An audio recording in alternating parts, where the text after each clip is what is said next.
being a successful missile strike. Along with these some successes, there are some announcements because of this urgency, Honorable Minister, Mr. Nitin Gadkari, could not able to join, engage in the cabinet meeting. Same happened with the Commissioner Sir and Canada. So, sorry for the change, and but we are proud about our country and the situations happening. The reason behind this symposium is very clear. We want to see a innovative platform, what is the ground of technologies, and how we go on with the journey from the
VIP second national symposium भी लिखवा दीजिए उसमें live में।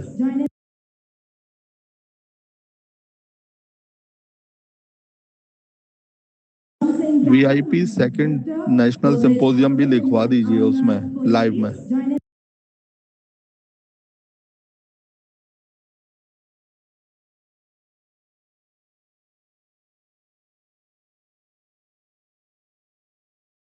VIP second national symposium भी लिखवा दीजिए उसमें live में।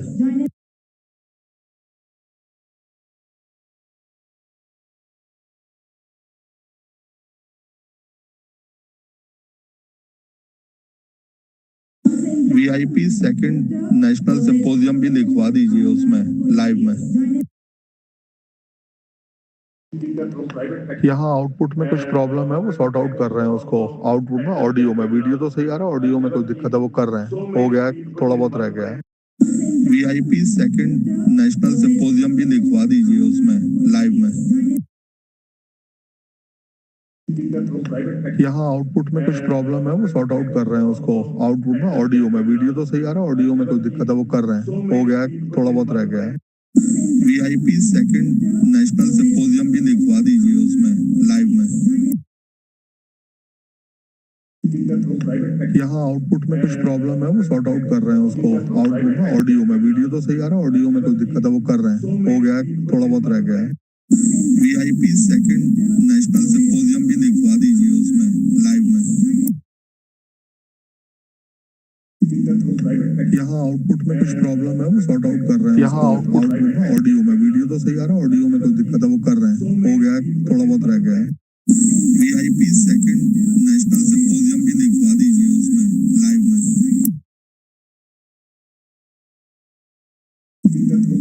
यहाँ आउटपुट में कुछ प्रॉब्लम है, वो सॉर्ट आउट कर रहे हैं। यहाँ आउटपुट में ऑडियो में, वीडियो तो सही आ रहा है, ऑडियो में कुछ दिक्कत है, वो कर रहे हैं। हो गया है, थोड़ा बहुत रह गया है।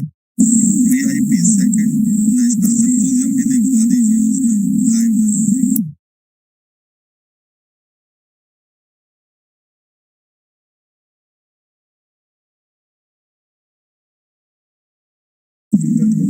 यहाँ आउटपुट में कुछ प्रॉब्लम है, वो सॉर्ट आउट कर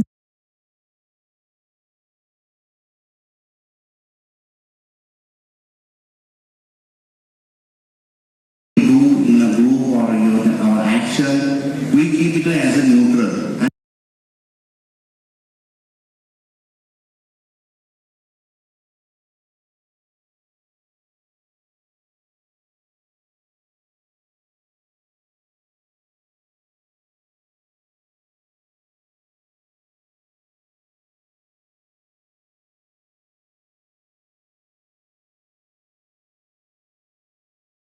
यहाँ आउटपुट में ऑडियो में, वीडियो तो सही आ रहा है, ऑडियो में कुछ दिक्कत है, वो कर रहे हैं। हो गया है, थोड़ा बहुत रह गया है। VIP सेकंड नेशनल सिंपोजियम भी लिखवा दीजिए उसमें लाइव में।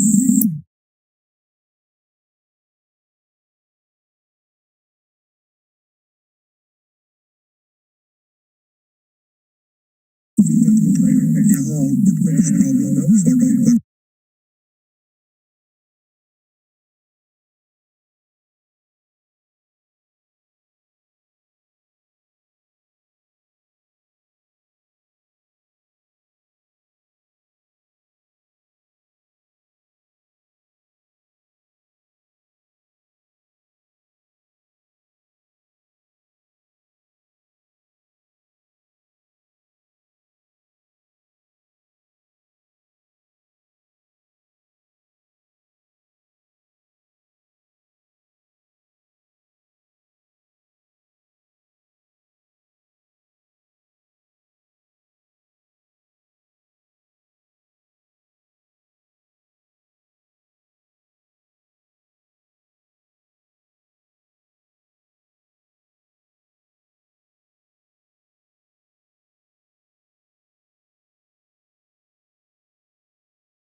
action, we keep it as a neutral.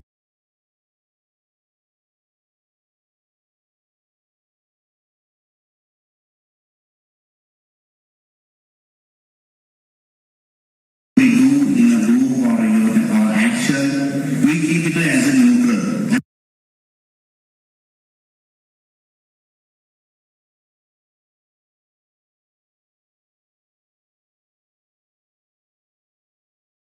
We do in a group or your action, we keep it as a neutral.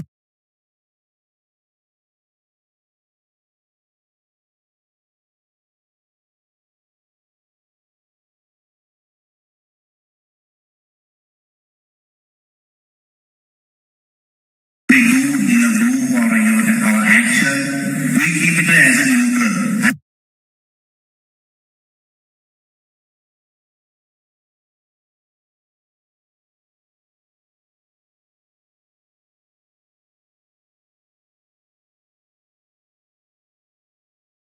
We do in a group or your action, we keep it as a neutral.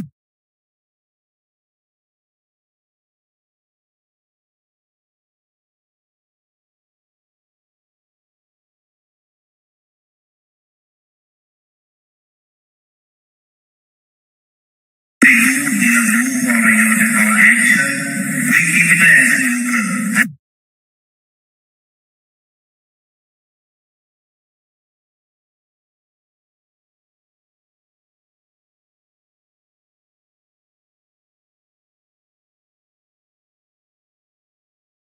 We do in a group or your action, we keep it as a neutral.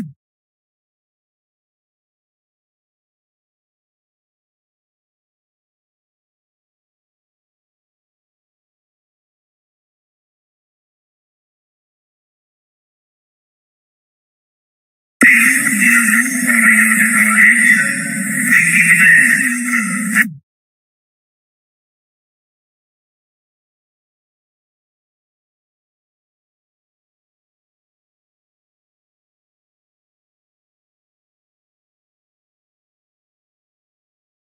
We do in a group or your action, we keep it as a neutral.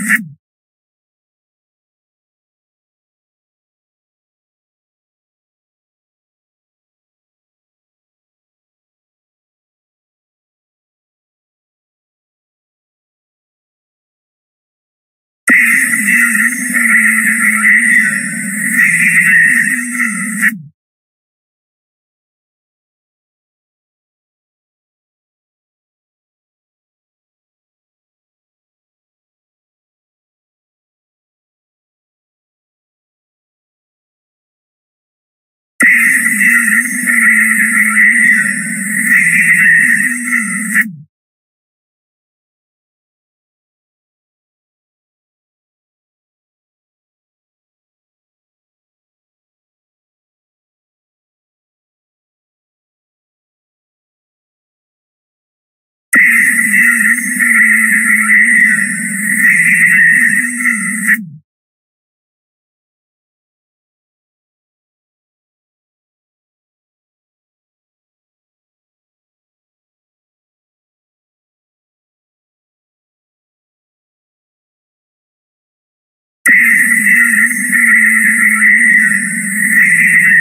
toughest girl.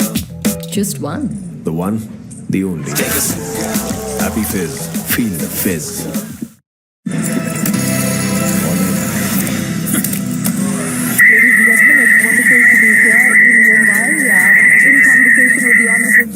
Mr. Devendra Fadnavis. I've always had conversations with him that are realistic headlines. So I'm hoping that we will be able to do the same. I had the good fortune of being at the G20 summit in New Delhi, which is where the idea of the India-Middle East-European corridor was first announced in the presence of the Honorable Prime Minister Shri Narendra Modi.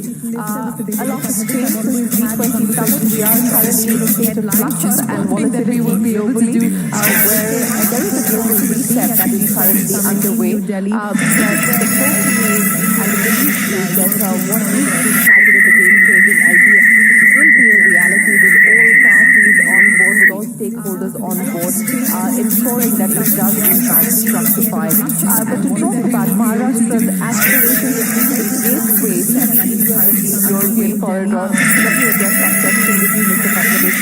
You have grand plans of positioning Maharashtra as an infrastructure hub.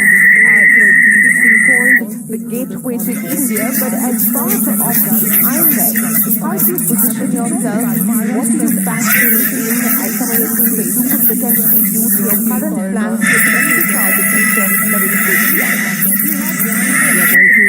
First of all, let me welcome everybody to this beautiful city of Mumbai, which is financial, commercial and entertainment capital of India. And I think Mumbai and Maharashtra has to play a pivotal role in the IMEC corridor, because I think we will be creating an ecosystem which will support this entire idea. And when we talk about our plans to become $1 trillion economy, I think we are working in several ways. If you can look at our infra push, which we have given in last few years, I think we have seen change Mumbai, and also the entire Maharashtra feels connected now. And I think when we look at the opportunities through IMEC, I think we have a great opportunity to become the logistics capital. We can move a lot of logistics from Mumbai. We are looking at advanced manufacturing. We are looking at agri-tech. We are looking at fintech. Of course, Mumbai is a fintech capital. So I think the clean energy push, the green manufacturing, all these areas I think are very important for us, because they will not only play a major role in making us a $1 trillion economy, but they will be also the drivers of the IMEC corridor. Speaking of the drivers for growth and urbanization, infrastructure development, connectivity, as you outlined, are some of the key areas that the government is focusing on. For the benefit of our audience here in the room, as well as for those who are watching on TV and online, Mr. Fadnavis, what is the aspiration in terms of infrastructure development? Is there a number that you're working with that over the next 5 years, this is potentially what you would like to invest as far as infrastructure is concerned, to ensure that you can realize the many dreams that you've spoken of? Absolutely. You see, between 2014 and 2019, we invested somewhere around $30 billion in creating infrastructure. You can see the coastal road, you can see the Atal Setu, you can also see the Samruddhi Highway. There are many iconic projects, the new Mumbai Airport, many iconic projects which we built during this tenure. Now we want to do more. So recently we have tied up with Indian financial institutions to raise a sum of around $50 billion, and in the next 3 to 4 months we will be tying up with foreign investors to invest into $50 billion more. So there will be a huge push on infrastructure side. We are building a lot of access control roads, airports, ports. Now you know that the new Mumbai airport will be ready very soon. Now we are building a new airport in Pune. We are also building one more airport in Vadhavan, which will be the third airport of Mumbai. We are actually building a new airport terminal in Shirdi. We are building a brownfield airport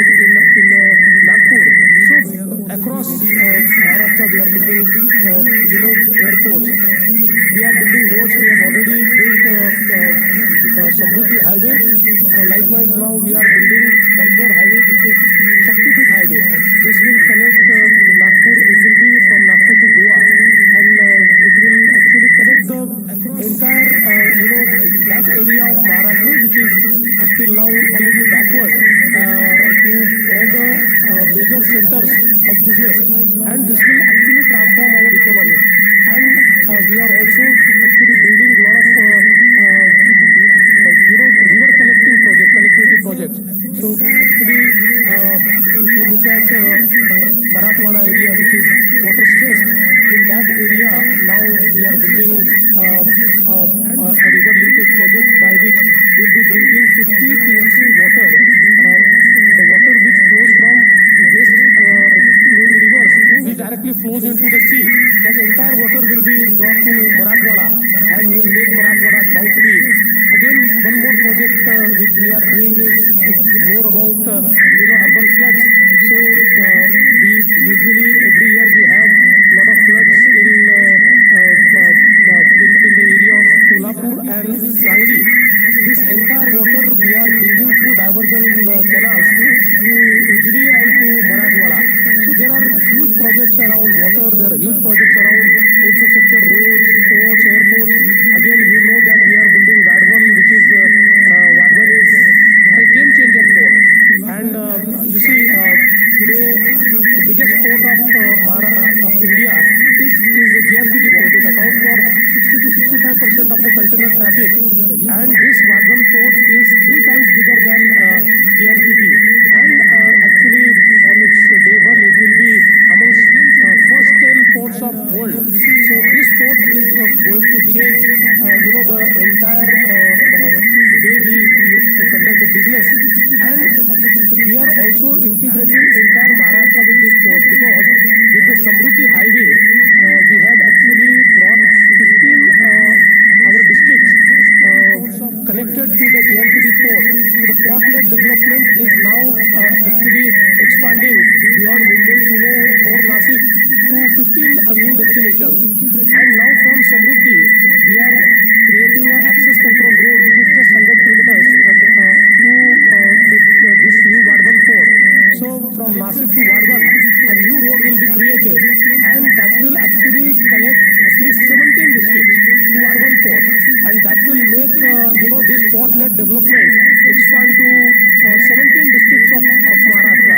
So see that we are actually getting us ready for this corridor, so that once all the signatory countries they work together and they create this corridor, Maharashtra will be the future ready state. It will be ready to use this corridor. Well, future ready as and when the IMF does come together. But if I could just continue on what you've talked about, the port-led development, which of course is going to be a big part of this reality as and when it does take shape, Mr. Fadnavis. One of the challenges when we talk about doing business in India is the ease of doing business. The other is, of course, the cost of doing business. What will this mean? Logistics cost is a big cost as far as the cost of doing business is concerned. In your view, with the measures that you've outlined, you can leave us with timelines by when you believe the measures that you've just spoken about will in fact be a reality. What could it mean in terms of the cost of doing business? Yep, you're absolutely right, because EODB and CODB are two things which actually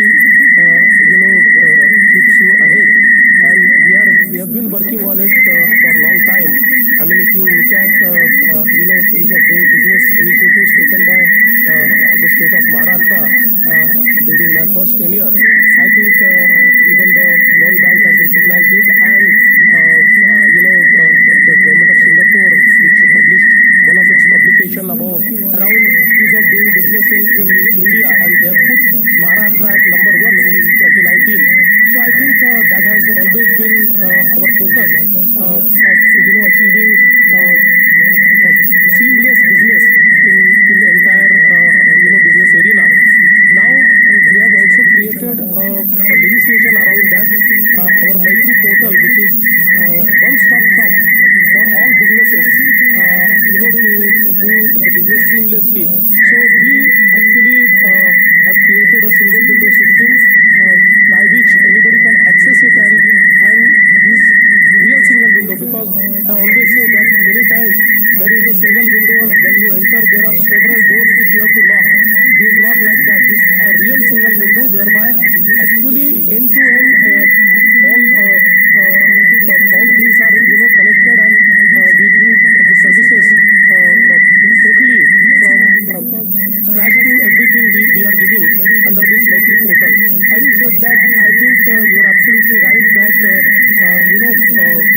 cost of logistics is something which is bothering businesses a lot, and that is why we are creating infrastructure and seamless movement of goods.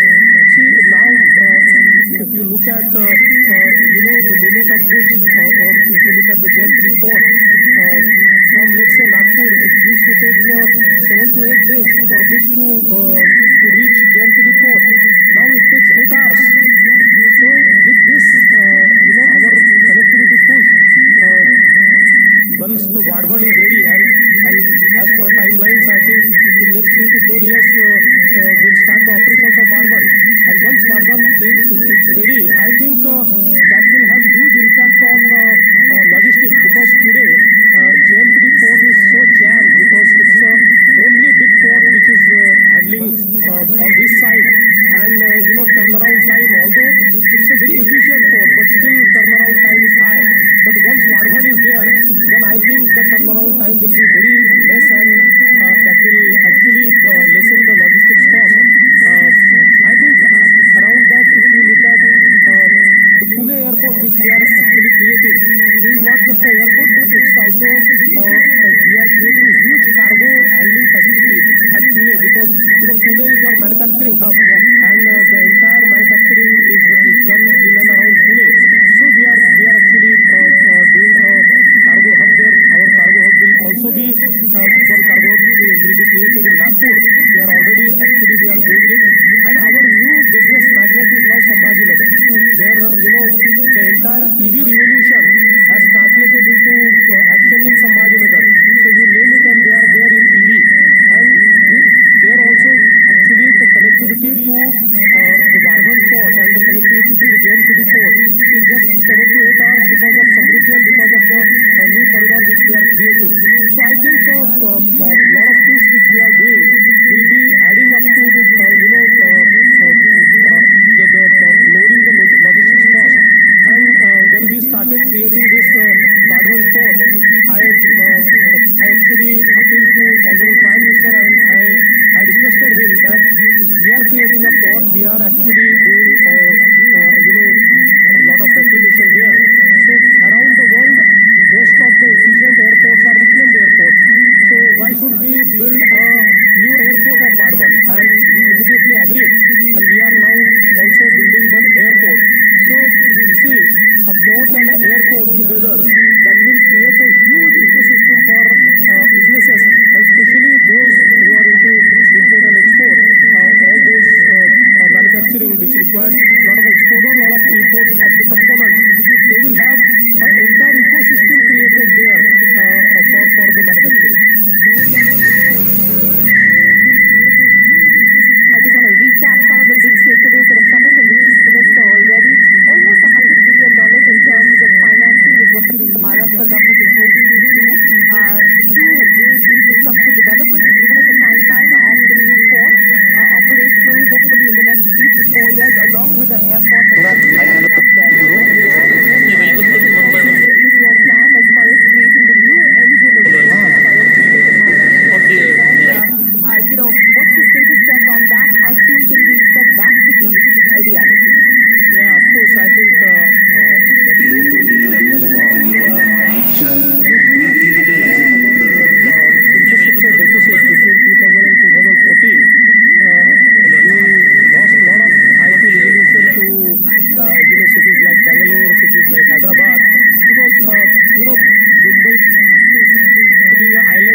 investing Mumbai, and it will be a sort of thematic city where we are actually building a edu city. In the edu city,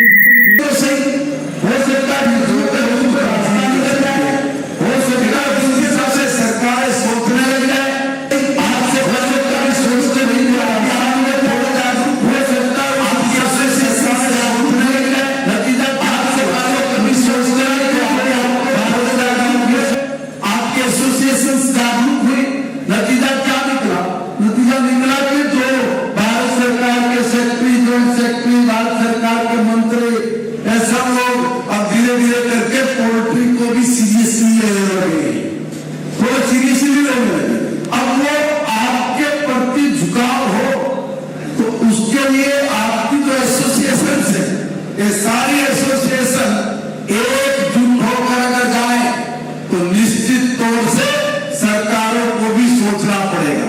मगर कई बार समस्या क्या आती है, आपके अंदर वो है कि नहीं ये तो मुझे नहीं पता, मगर बाकी जगह पे मैं अक्सर देखता हूँ। मैं भी मंत्री, मेरे पास भी लोग एक बार आएंगे एक ही फील्ड के लोग, पहले उससे लोग इकट्ठा हो जाएंगे, पहले साथ बाद में करते आएंगे,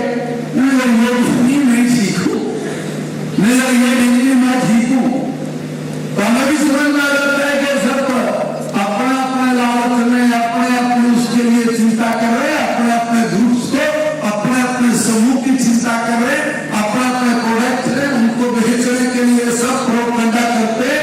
इनका कुछ नहीं है, इसलिए जैसे चला चले। मैं तो एजुकेशन में देखता हूँ कि कितने लोग आए मेरे पास, हम स्मार्ट क्लास बनाएंगे, हम ये करेंगे, हम बच्चे को पढ़ाने के लिए ये कर देंगे, पता नहीं कौन से तीर चढ़ाएंगे, इस तरह का पूरा समझ बाग दिखाते हैं खड़ा करके, और फिर जब हम लोग उसको खोजते हैं देखते हैं तो टाइट फीस कुछ नहीं मिलता। और हम लोग सब लोगों को बुला के बैठ के बातचीत करते हैं तब इतना बड़ा मामला निकल के आता है, हमें भी लगता है कि अभी 1-2 साल में हमारे बच्चे ताल सितारों को देख रहे हैं। इसलिए मेरा निवेदन है कि हमारी जितनी भी पोल्ट्री उद्योग से जुड़ी संस्थाएं हैं, अगर आप सही मायने में इस पोल्ट्री उद्योग को देश में अच्छे से स्थापित करके और बड़े टर्नओवर के साथ अपने काम में खड़ा करना चाहते हो तो आपके ग्रुप जो बने हैं उनके शब्दों में कोई योजना हो, वो एक लाइन में सब लोग काम करेंगे, इस एक लाइन से किए हुए काम का प्रभाव पड़ता है। इसके लिए मैं प्रैक्टिकली हूँ, मैं उदाहरण देता हूँ एक काम कि मेरा विश्वास कब टूटता है, मेरा विश्वास जब टूटता है जब आप अलग अलग समूह के लोग किसी एक मिशन को लेके अपनी इंडस्ट्री को जिंदा रखने के लिए उसमें से अपने स्वार्थ को निकाल देते हो तो हमें भी लगता है कि नहीं ये काम होना चाहिए।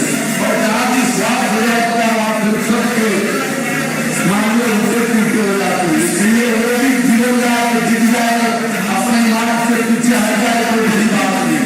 इसलिए मेरा निवेदन है कि आप सब लोग अपनी इंडस्ट्री से खड़ा करने के लिए एक लाइन पर होकर सब लोग काम करेंगे तो निश्चित तौर पर आपकी जो कॉलोनी से जो समस्याएं हैं वो तमाम समस्याएं एक दो करके वो सारी हल हो सकती है।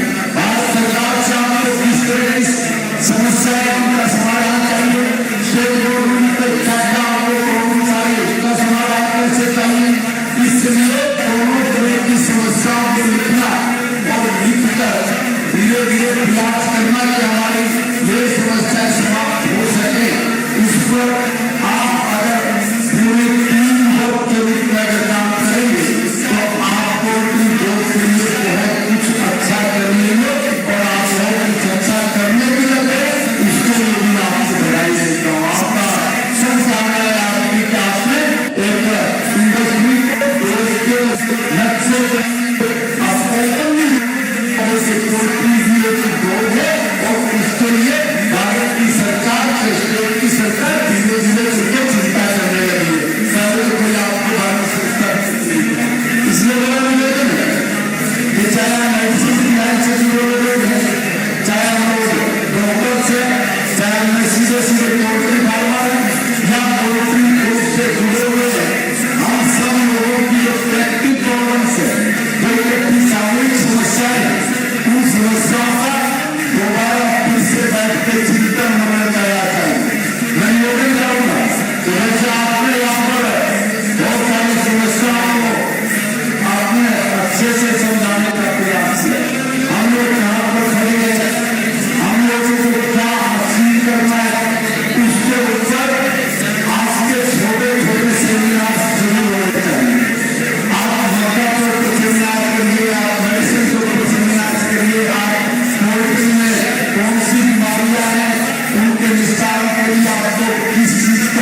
a farmer having certain number of broilers or having certain number of broilers or layers, he is not running an industry. No, he is not running a farming. He has been able to pass to the places he has been to most of the places pass in order to work within the world farming, in order to within the world industry. It's only industry when only the person starts processing the broiler, starts processing the broiler. You know, processing the gas, then you are running, you are processing the gas, then you are running industry.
expression, how it works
और अगर आप लोग मुर्गियों को एकदम कम खर्च में बेचने के लायक बनाना चाहते हैं, मुर्गियों को खरीदा हुआ दाना नहीं खिलाना चाहते हैं, तो ये वीडियो आप लोगों के लिए बहुत ही खास होने वाला है, क्योंकि इस वीडियो पर मैं आपको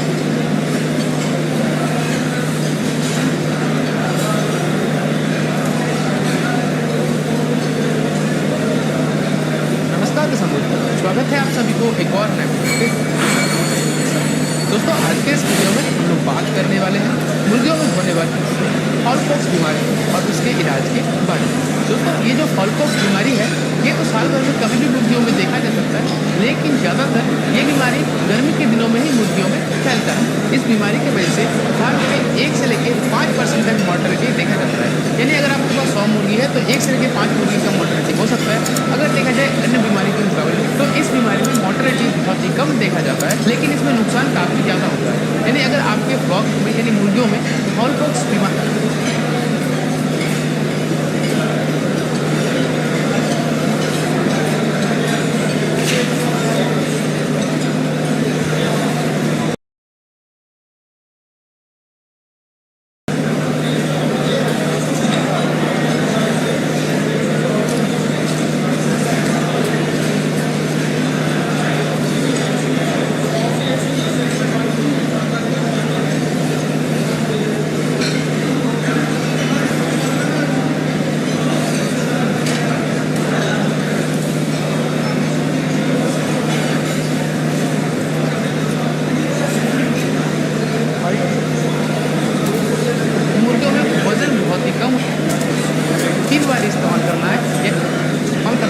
तो सबसे पहले जो एंटीबायोटिक है यानी टेट्रासाइक्लिन हाइड्रोक्लोराइड जो मेडिसिन है, उसको आपको 3 से लेकर 4 ग्राम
if you are going to look at it, some of the occasions, some regions, people confused with Newcastle, but it was a case of clear iPad influencer. I happen to work in the neighboring countries as well. So people used to always ask, sir, some of the occasions we are not seeing the classical lesions. No, when countries like Bangladesh is vaccinated, you don't get the same classical lesions. You will get a different type of lesions, but still it's in iPad. So it will finish your these things if it's unvaccinated 3 to 4 days itself at max 5. There's no question of lingering mortality. When it's entered, it will die. So people know very well. Of course, this is the latest thing which is being reported. If you are going to look at it, the clan is slightly of the older one. When you are going to talk on the earlier incidences and the latest incidences which has been there in Kerala, which has been reported, was a different clan. So it makes much more tougher to understand how we are going to go. When you look at these publications from the video, which is been stating that 2.3.2.1 is the one which was a real flag, and look at the latest flag which is from Kerala, it's a 2.3.44b. Now it makes a bit difficult to understand. In the country, we don't have got an official vaccine of understanding what's that, but only we have this report. But in other countries, we take a little better approach. For example, we look at the trial and we take a decision what we are doing it and how we can go about it. In Bangladesh, we have got for example, we have got a live vaccine, vector vaccine, recombinant vector vaccine with Merck, and we have got a inactivated vaccine. When we are giving live and inactivated, the efficacy is slightly very better. Because the resistance for the mRNA vaccine or vector vaccine is very slow. If you look at the lectures of Dr. David Swine, and you will be very often used to mention about it. So we are also seeing that. It's not that after vaccinating they are not hit, they do get hit, but it's not affecting very badly.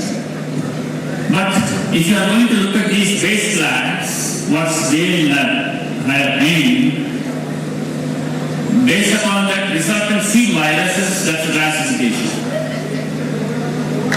When you are going to use the vaccines, of course, this is for the neighboring countries where we look at the clan and we take which resultant virus, whether it is 6 or 8 or should we go for 13 or 14, based upon the closeness of the booster values of the mother tree of the known strain and the vaccine strain. So this is how we take a call in other places and decide upon the vaccination.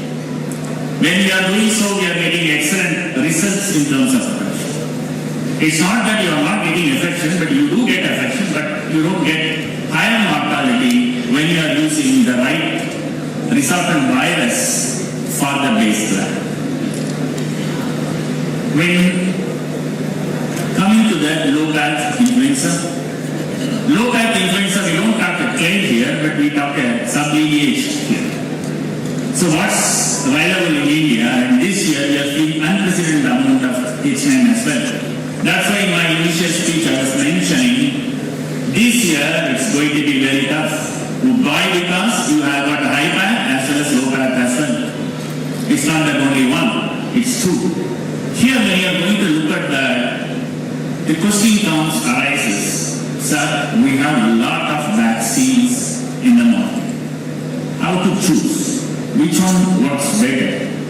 For example, before answering that, I would like to say a few words. The one which is there in India, most of the strains which has been classified is G1-like lineage.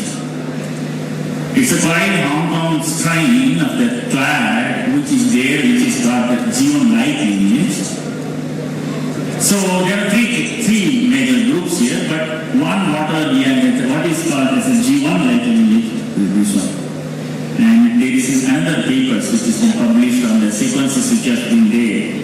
And Chaturda Tosh and Nagaraja done this work. You could see here, even one, you can see the G1 like lineages. So when you are going to look at it, this is what makes what is there in here. But now the question arises, okay, sir, how do we choose the one? Please remember, it's not that I am having H9N2 vaccine and somebody is also having H9N2 vaccine. I think it should protect. It's not so. People practically in the field, you have also seen. When you are going to look at the vaccine strains, whichever is closer, even though it's a G1 like lineages, what's there, what's the booster values, number one, that matters. Number two, what matters is the antibody concentration and the delivery of the vaccines insurance. So these combination of these makes some vaccines better. Whoever is updated, they give a better results. Okay. See, the complexity of H9 is that it is not showing the very typical lesions like earlier. If you look at Maharashtra, recently I was there on some occasions, then they was told that we are having a problem. We are having a problem of like ideal lesions. When we did, we are having fractal plugs, but when we really gone through it and understood, it was not actually the bronchitis. The major problem was the H9. It's behaving in slightly different fashions. It was not doing typical tracheitis like which used to be in the earlier stages. So you need to understand the evolution of the viruses and the pattern of disease, and also you need to conclude with not only just serology but microdiagnostics. Coming to Newcastle, this is not a new one. Newcastle is very, very well known one. What is making very complex recent times is the pathogenicity and the genotype, which we often used to call genotype 7. Probably now it has been reclassified into genotype 13, but whatever strains you are getting. But even though they share the antigenicity closer to 96-97%. When you are using the higher one, it gives the better results. So this makes complex. If you look at the left side of my photos, which is there in that, is like a paintbrush appearances with different patches. On your right side, what you are seeing is the typical Newcastle. When you are going to get this, please remember it is Newcastle, but this is not the regular one. This is the genotype 13. You can see diphthetic ulcers, yellow color, small dots here. That's very typical. But whereas in classical Newcastle, you will find button ulcers. So you can differentiate in the postmortem itself by looking at it. This is creating a big trouble. Coming to variant bronchitis. This variant bronchitis, we have got officially permission to do the vaccinations now. We have got 3 groups of vaccine, I bought, 793.1 or 4191 and CRW. All of them belongs to the same group. But the catch of this vaccine is when it is affected, it affects in the very early stages of the life. When it is affected early stages of the life, when you are trying to look at the late stage, you will not find any spike in ELISAs, or you will not find much lesions in PCR. Since you are not able to detect it, you cannot say, I don't have a problem. Problem will be seen in the broader stage. That's the key. That is the one that is making more complex. Inclusion body hepatitis is another interesting scenario. Many times, people often used to ask me, sir, I have done vaccination, but somebody is again saying you are having IDH. I am having 20,000 titers, ELISA titers. Is it not protected?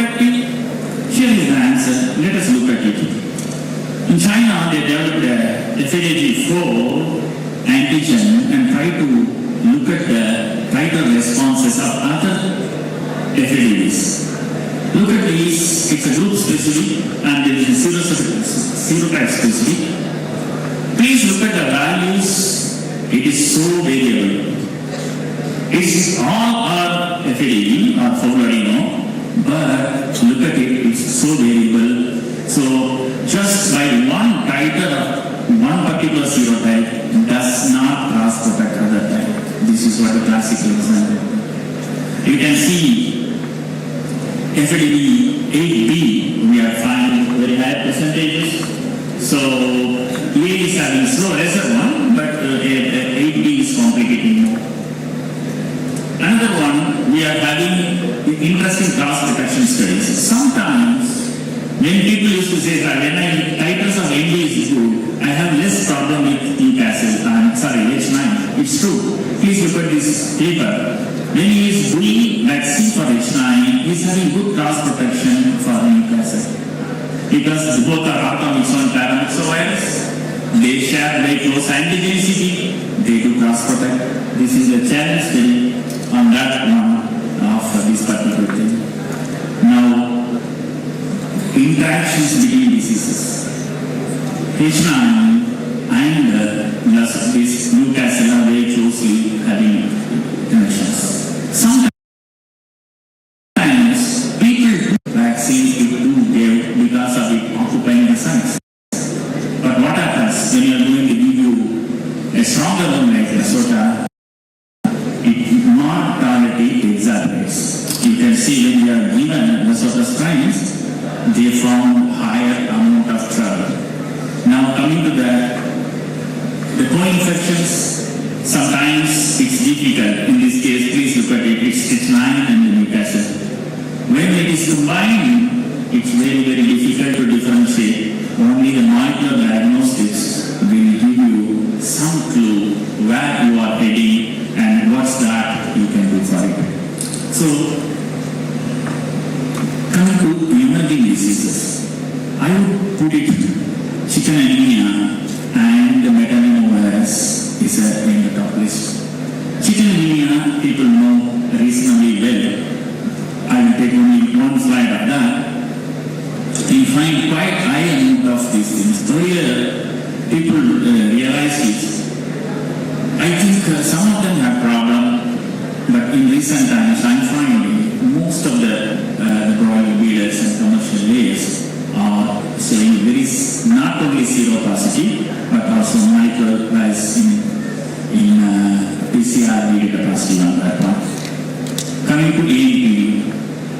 In recent times, in breeders, we find broiler breeders significant amount of trouble. What's the trouble? Certainly, they are complaining in the later stages. We are getting white color eggs. Some of them are complaining, so I am having trouble in reduction in the production percentage. Sometimes you will find liquefaction at the albumin loss. This makes more trickier. This will resemble like infectious bronchitis. Some of the patients we have recorded both infectious bronchitis and metapneumovirus. Please remember, metapneumovirus, most of the patients it comes as a co-infected.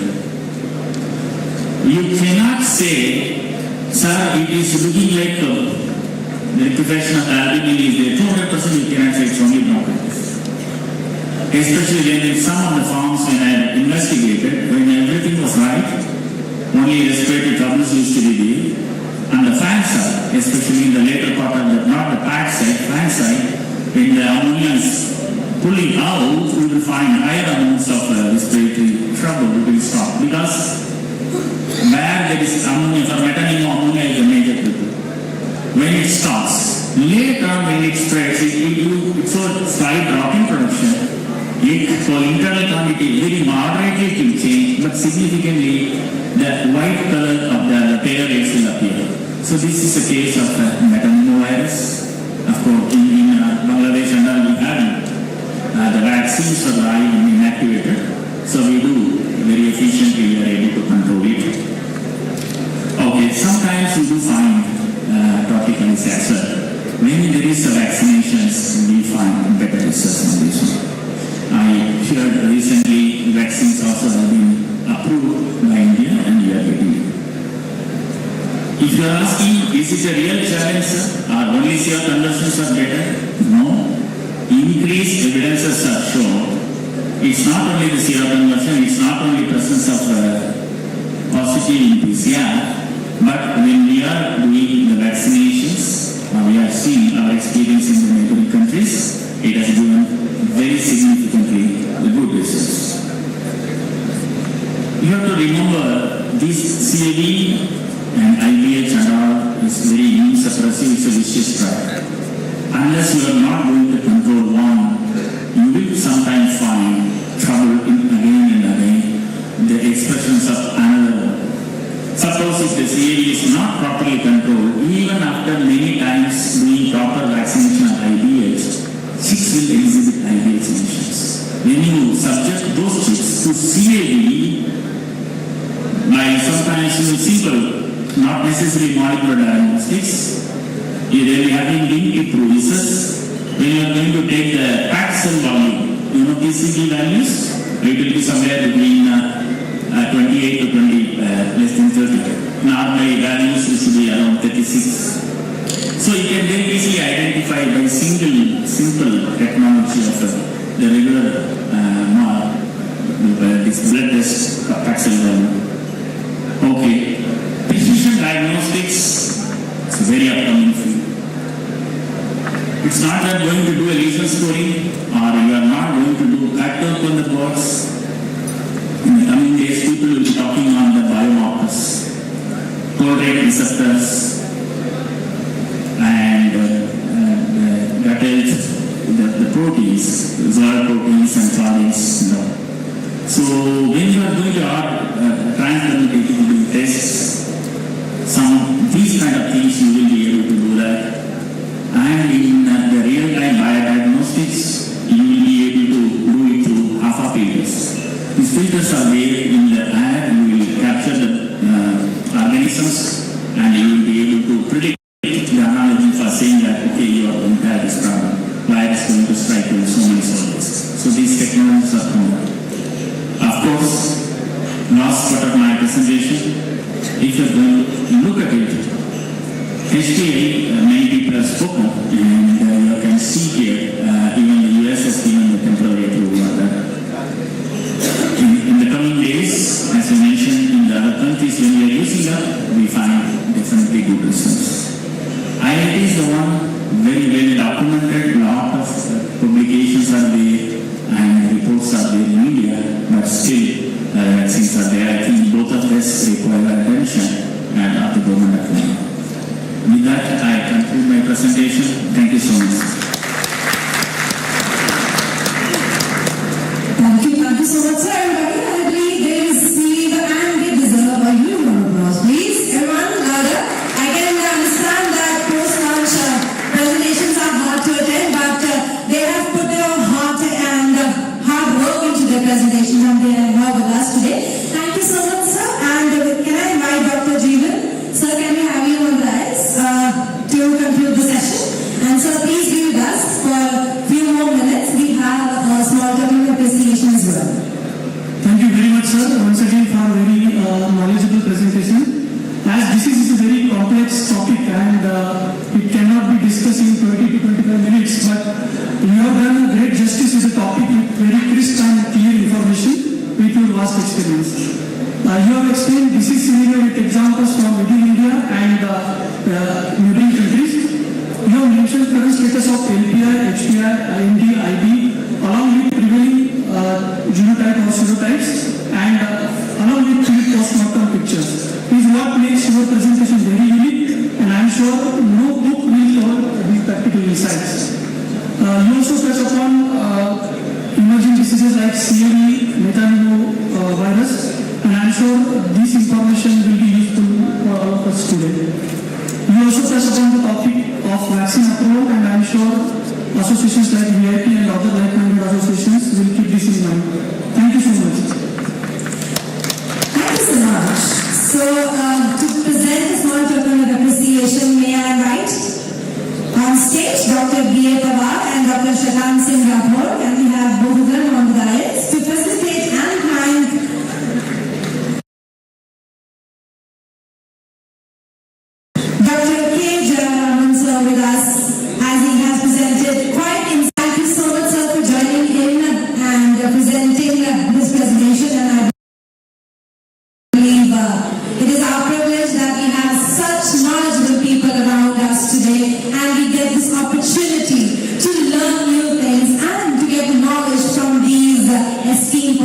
personalities that are present here today.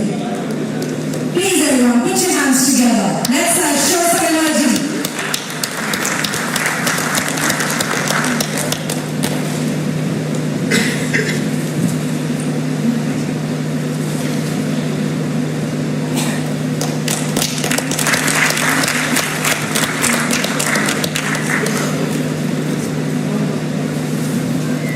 Thank you so much. Please have a seat.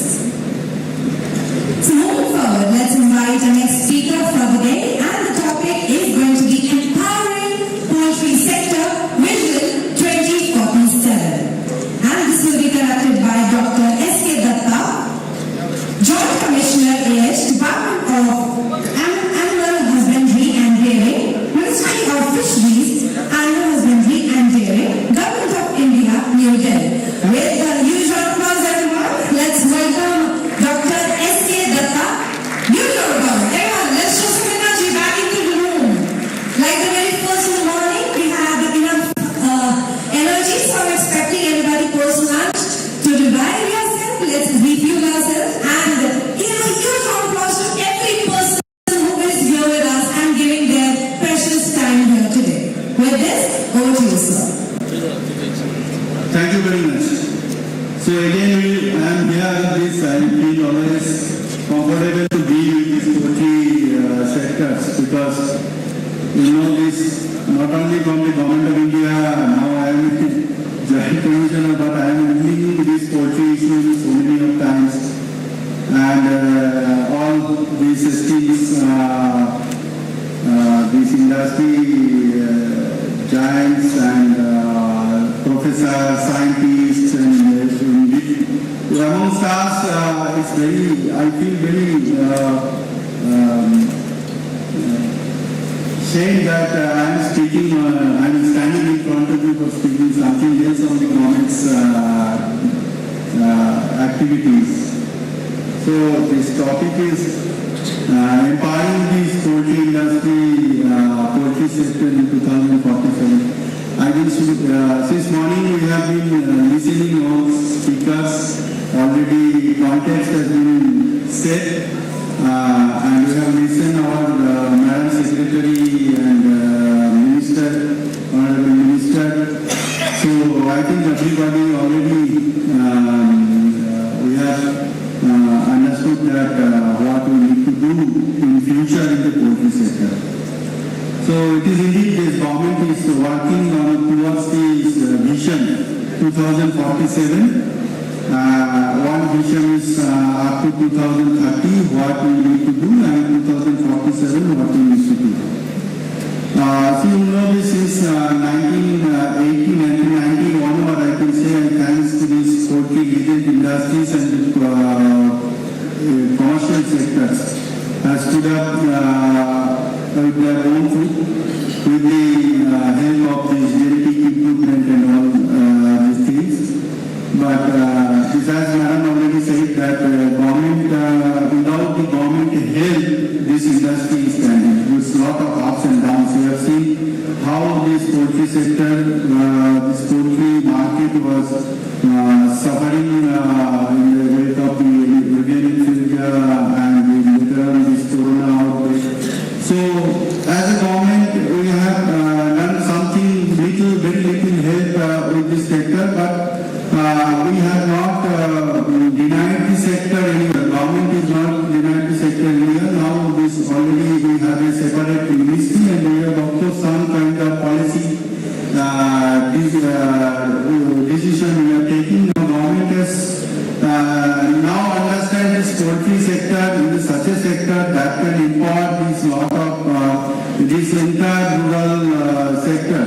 Now this livestock census is coming up, and what we have seen, this the cattle sector, dairy sector, this they are growing, but not like the poultry sector. Poultry sector is growing like anything, specifically in the backyard poultry sector. From 47, we have to think about this, how far we can go. We can go, but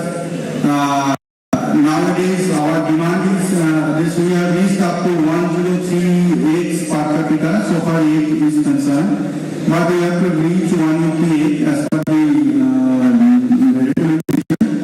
So if we calculate the things taking into 6% growth, so by 2047 we have to just double the production. At the same time, our population will grow, and 2047 we have to double the production. Now, this commercial sector, you see, commercial sector is contributing 80% of the total aid requirement in our country. But this how far the commercial sector will go, because challenges is that if we start promoting the commercial sector and we are producing the aids, we have a lot of challenges. We have challenges on the food resources, we have challenges on the environment, we have challenges on the climate change. We have so many of diseases, we have challenges on the land, and we cannot be, I think we cannot be able to establish new big farms for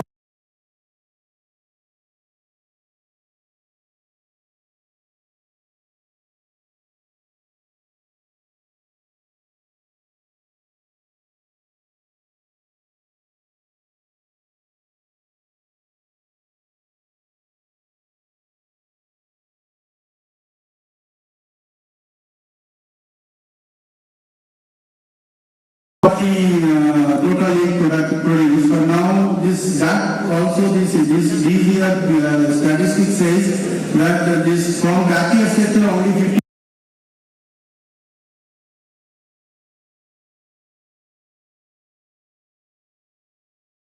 50% of the egg production sector. So now comment on poultry, it is a proven fact. So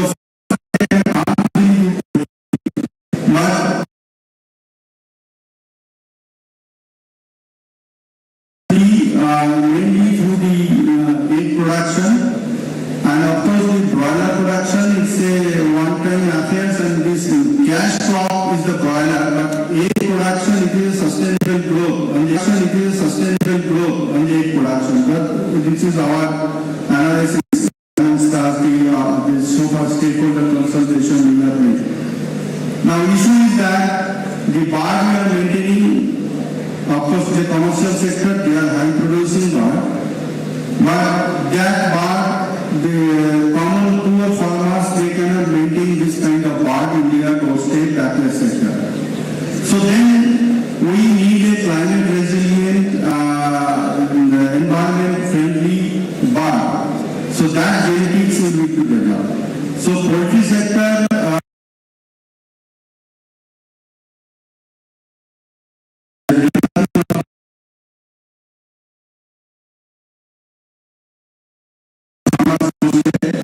And we are trying to develop this sector, this farmers and tribal area development program. Now, very recently we have taken a very we have approved one scheme. That's a tribal development program. This empowering the forest right act, people, patta holder forest right acts. We are providing 90% subsidy to them to establish 100-200 layer barn and broiler barn. So layer barn mainly it is targeted towards the egg production. So we will be requiring these more and more germplasm, that will be sustainable germplasm at the farmer's doorstep. Same time this commercial sector also need to grow. So both the sectors need to grow and contribute to the egg production in our country, so that we can reach our target just doubling the production as on date. Second issue is with meat production. The meat production, of course, but I just want to say for information. So census data says that from last year to this year, this egg production has increased only by 3.17%. So earlier we used to be more than near about 6%. So egg production growth is something is not coming up as it was in earlier. If you see comparison into the broiler chicken meat production, so meat production has grown up like anything. So today we are producing this 10.28 million tons of meat. Of course, 50% contribution from the that means this broiler sector is growing, this consumption is growing, but still we have reached only 7 kilo per capita consumption, but we need to go up to 11, 12 kilo per capita consumption, so that sector will be also requiring. So in both in 2047, even before that, 2047 will be requiring just double the production as on today. So keeping in this scenario, there are many challenges. These diseases, many meat and representation on the poultry consumption. Yesterday I was reading one news articles. They are telling that the consumption of the poultry meat it aggravates the cancer. So as a veterinarian, these vets in the society, so we have to work a lot.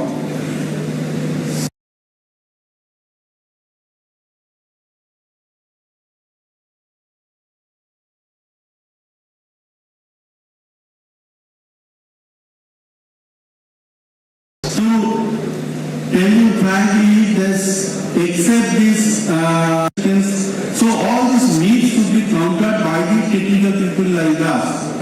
So government, in our government we have taken, because you know this our ministry is taking is nowadays handling both welfare as well as the production.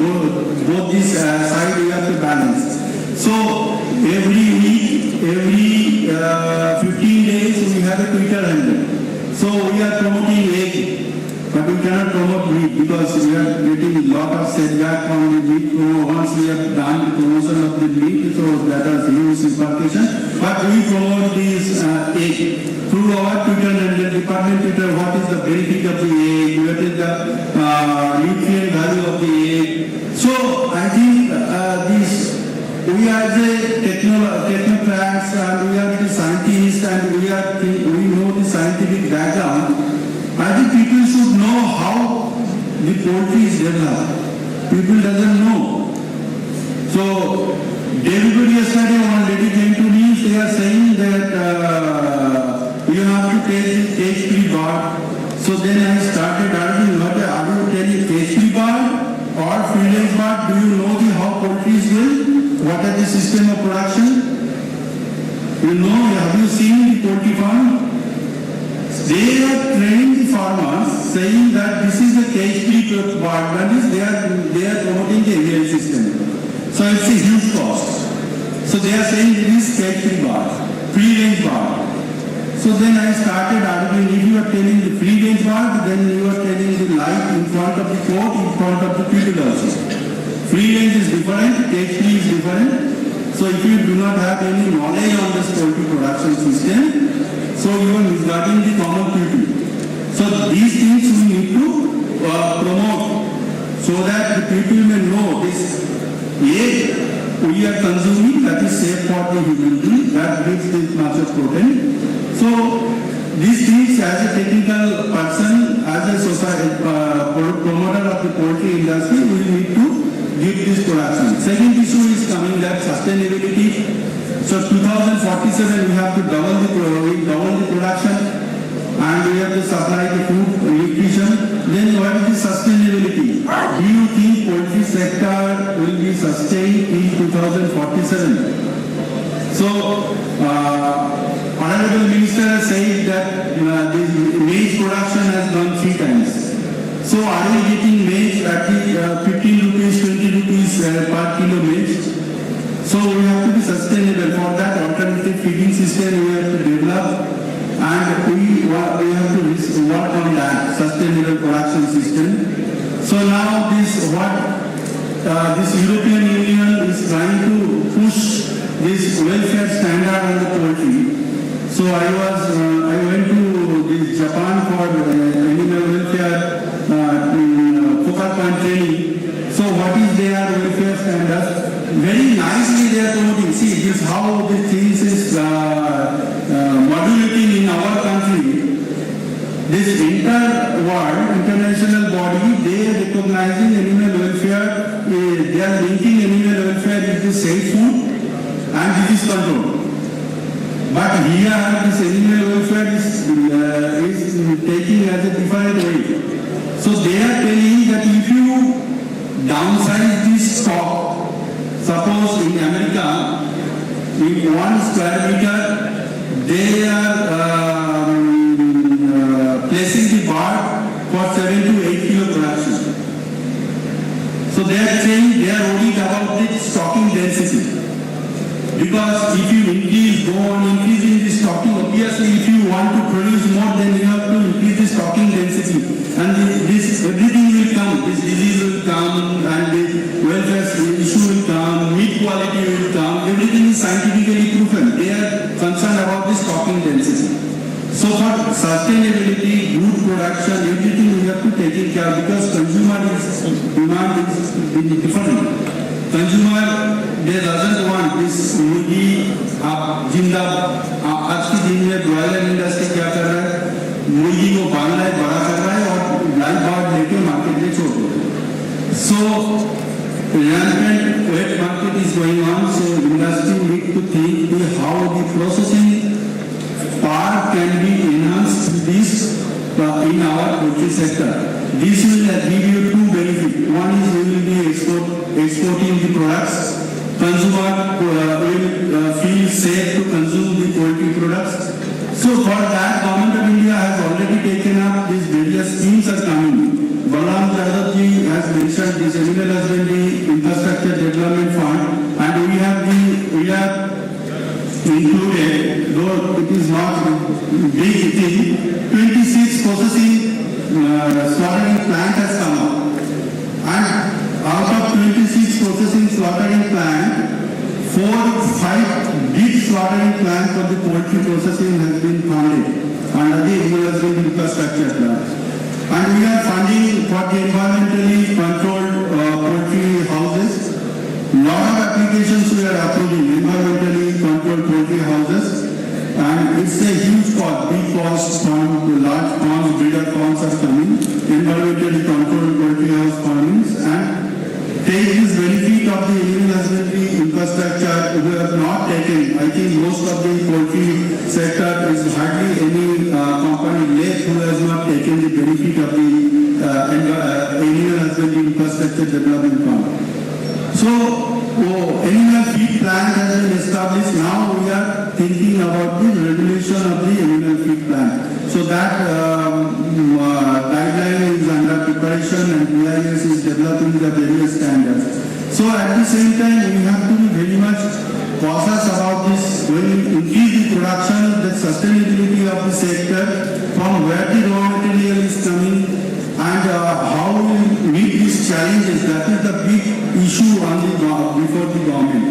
So at the one side we have to look after the farmers who are producing the raw materials, and we have to look after the poultry. Every time we are sitting, every week we are monitoring. You cannot imagine government is monitoring, and very much government is very sensitive, because that's why we have allowed this GM soya, and we are taking many steps. We are allowed import of dented corn.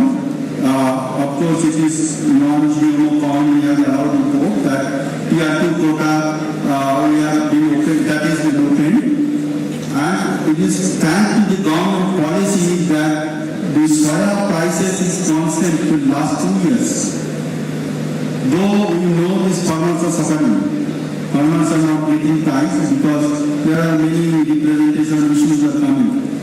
We have been able to maintain the constant price for the DUI rice bran. And DUI rice bran, it is now, I think it is the cheapest in our country nowadays. This cattle feed sector, they are getting good result on that. Now government is specializing this when we are not able to, we are demanding the wage. So this government is asking why you are not using DDGS.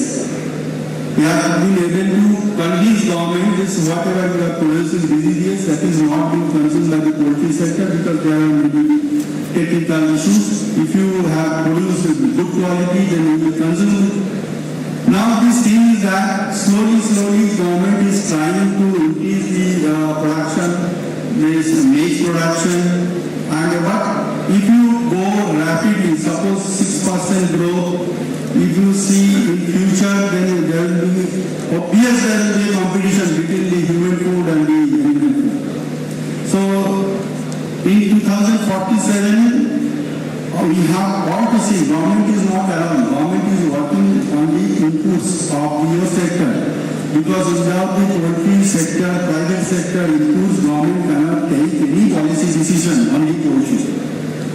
Though government is thinking about the some of the poultry cluster development program, so that because in every state they have a program for poultry development.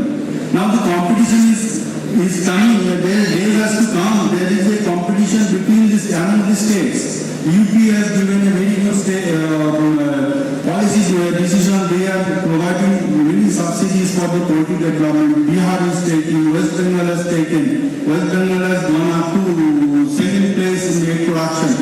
Meat in first place. Every state, you see this in our country, except in eastern and northeastern state. Every state has their own policy on the poultry development. That means every state requires protein, every state requires eggs. So every state is taking measures. So days will come in 2047. So production will be doubled. Demand will be more and production will be doubled. And for that we have to be prepared. Government is ready to help in many ways. Though there are some bottlenecks, but slowly, this our department is important and is gaining momentum, and this budget is also increasing. Last year to this year, budget has increased. I think this year is down. We are formulating new policies scheme. So obviously, we will work together with the industry, and as a veterinarian, we should promote and we should protect our sector by providing a good message to the society. Don't go behind this screen, because in front of the screen, this is a social media friendly society. So you will get this setback in days to come. Thank you very much for being here. I have taken a lot of time for you. Please be on the stage. We have some total appreciation for you. But before that, we invite Dr. Can we have you on the dais to conclude the session? And with this, everyone, please give a huge round of applause to sir. Everyone, please.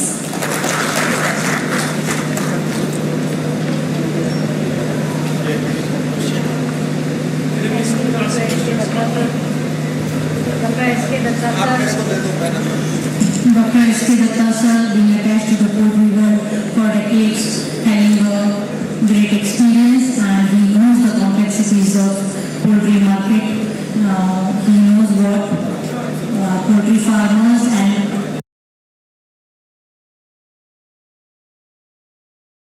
the industry is facing, what challenges they are facing.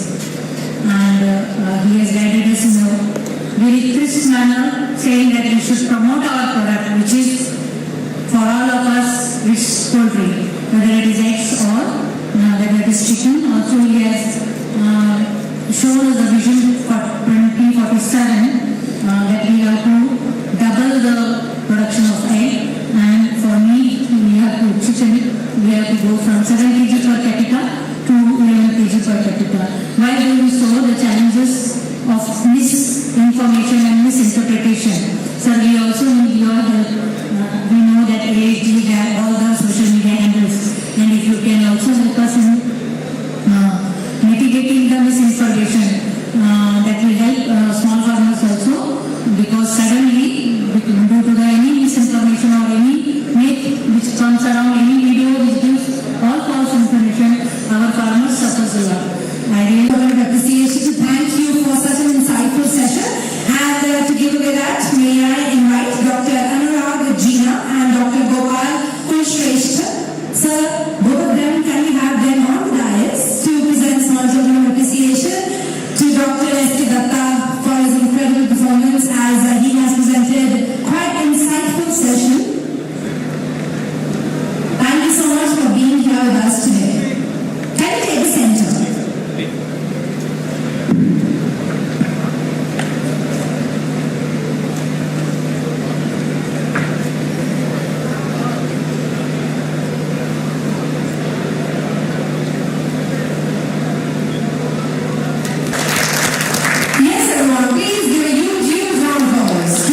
Good afternoon, all of us. You must be tired now because it has been a hectic day since morning.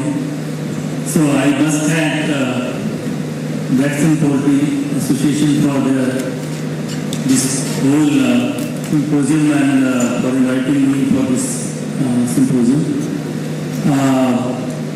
At the outset, I must start paying tributes to V.V. Raoji. Today we were very much encouraged by Dr. Jain's presentation at this age of 85. So when I retired 6 years earlier, when I am 66, so we can take so much of encouragement from him that should keep on working. Only then you can remain live, just like he is at the age of 85. And then Suresh Chituri's presentation that he is doing business, and in spite of that he is doing PhD. That's his thinking that he should keep on getting the new information. So that's that's a good thing for new veterinarians or veterinarians who are working in different companies or different organizations, that we should keep on updating ourselves, keep on doing degrees or even other courses to upgrade ourselves. So now the last topic, mitigating impact of climate change on poultry. So next. So as all the speakers have already told in detail, so I will be running through very quickly. So the growing role of poultry, the changing word is that global demand for poultry meat and eggs is going to increase by 4 times by 2050. So means we have to just, Dr. was saying that we have to increase the production by double the production by 2047. So that is the same thing here. Also the importance of poultry, that it plays a vital role in global food security, and poultry is highly efficient converter of grain into eggs and meat, and that too very fast. Particularly broilers, they convert the grains into meat within a month's time. So the growing role of poultry again towards the production trends. As all of us know that China has led the world in egg production with 612 billion eggs during 23-24, followed second by India with 142.77 billion. We are quite far behind China, but still we have a lot of scope to go higher and reach to that height. Poultry has surpassed the peaks to become the most produced meat variety globally. So that is another plus point for poultry. And the United States of America is the biggest chicken meat producer, followed by Brazil, China and India. India is the 4th producer, second in eggs and 4th in chicken. But above all, you see within Asia, you can see that China followed by India and Indonesia, and then to some bits Japan and other countries. So climate change is a big threat to all of us as a human beings, as well as for the poultry sector, because it disrupts the environmental factors such as temperature, humidity, rainfall and disease patterns accordingly. So this will affect our production as well as health of the poultry in coming times. So what is climate change, why it is occurring, and so it's an innate and essential feature of that is brought by the both natural and human caused processes. So by one estimate, they say that temperature is rising at a rate of 0.2 degrees Celsius every decade. So during the past 3-4 decades, 5 decades, we have the temperature has already risen by 1 degree Celsius. The emission of greenhouse gases, they are the major culprit in climate change, such as carbon dioxide, methane and nitrogen oxide. These are the three main greenhouse gases, and they are to be blamed for this purpose, for making the climate change. So these gases trap the heat in the Earth's crust and prevent it from reflecting into the space, thereby contributing to the global warming. So what is the poultry's contribution to climate change? So despite, because it's relatively producing less greenhouse gases compared to other sectors, but because the scale of poultry production is too big, because of that, it is contributing around 8% of the total greenhouse gas emissions which are produced because of animal activity.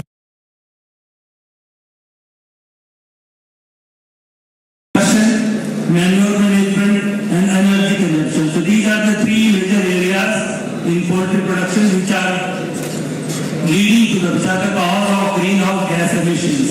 So we can work on those so that we can reduce the emissions from these three categories to minimize the impact on climate.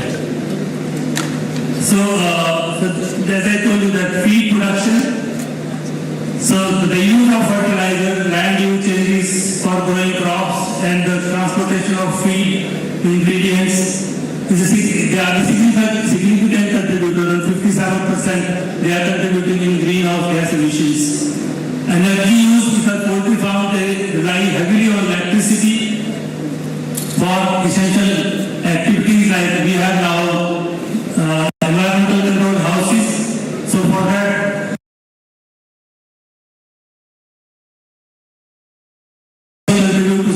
carbon footprint. So that's another area which are costing less on these carbon emissions. Similarly, manure management is another area where we can work on, and of course, of late, many companies, even in the Skylab group of companies, they are now working on that, and they have already started producing biogas out of poultry manure, and put up the plants in 42 places, different places, and we will be producing electricity from those from that manure. So we can think of those technologies so that these methane and nitrous oxide gases which are produced, they can be controlled, and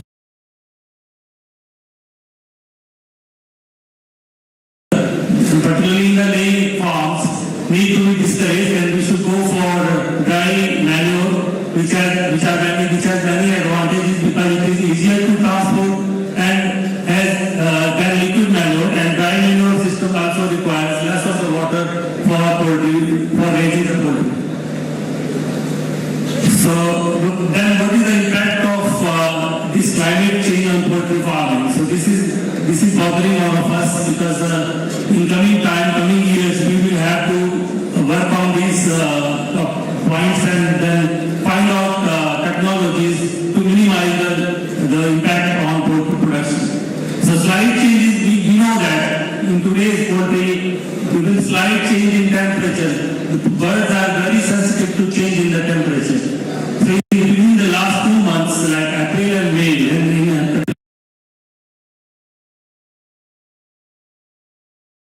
1 degree Celsius in Hisar itself, I am saying, and there was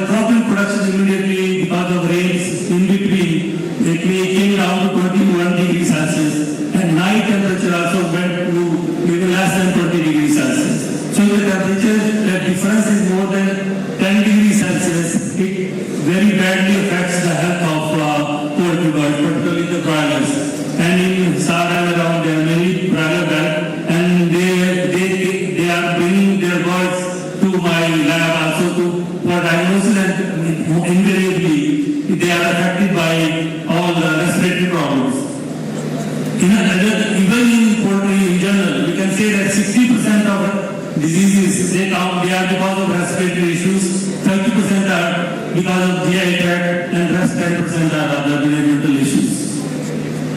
So then another thing is that temperature extremes similarly temperature extremes, as I already discussed. So they are affecting us because whenever there is any change, how they affect, when the temperature is high, how it affects the poultry health. When the climate change is going towards higher side, what will happen? The productive changes will be reduced feed intake in the birds, reduced body weight, reduced quality of meat, reduced quality of fats, quantity and quality of fats, and poor feed conversion ratio and increase in mortality. So this is the productive, these are the productive changes, and behavioral changes are also there, like they take time feeding and then more time drinking, panting, open mouth breathing, and less walking, and they spread their wings to cool them down. So the physiological changes are again oxidative stress, acid-base imbalance, reproductive alkalosis, etc., and change in fecal microbial profiles, etc. All those things and endocrine changes, all those factors ultimately lead to production drop in these birds. So behavioral changes, as I discussed in this slide, that particularly birds get lethargic. Once they get lethargic, they will not take the sufficient amount of feed which they are required to take, particularly the broilers. And they will consume less feed, they will take more water to cool down their body temperature. Then physiological responses, the chickens are particularly vulnerable to high heat stress because of their sweat glands. So they increase the respiratory rate by panting, and then because of that there is acid-base imbalance in the body, and which disrupts the normal enzymatic activities, and the production drops. Production declines because of all these factors put together, behavioral changes as well as physiological responses, and it leads to reduced weight gain, lower egg production, diminished fertility and semen quality, etc. So it has been studied by different persons that it had increased temperature adversely affects the production. So because economic losses will ultimately result into that, so we have to think of water management challenges, because water is a big scarcity which is going to happen and bother us in coming times, because droughts, because of this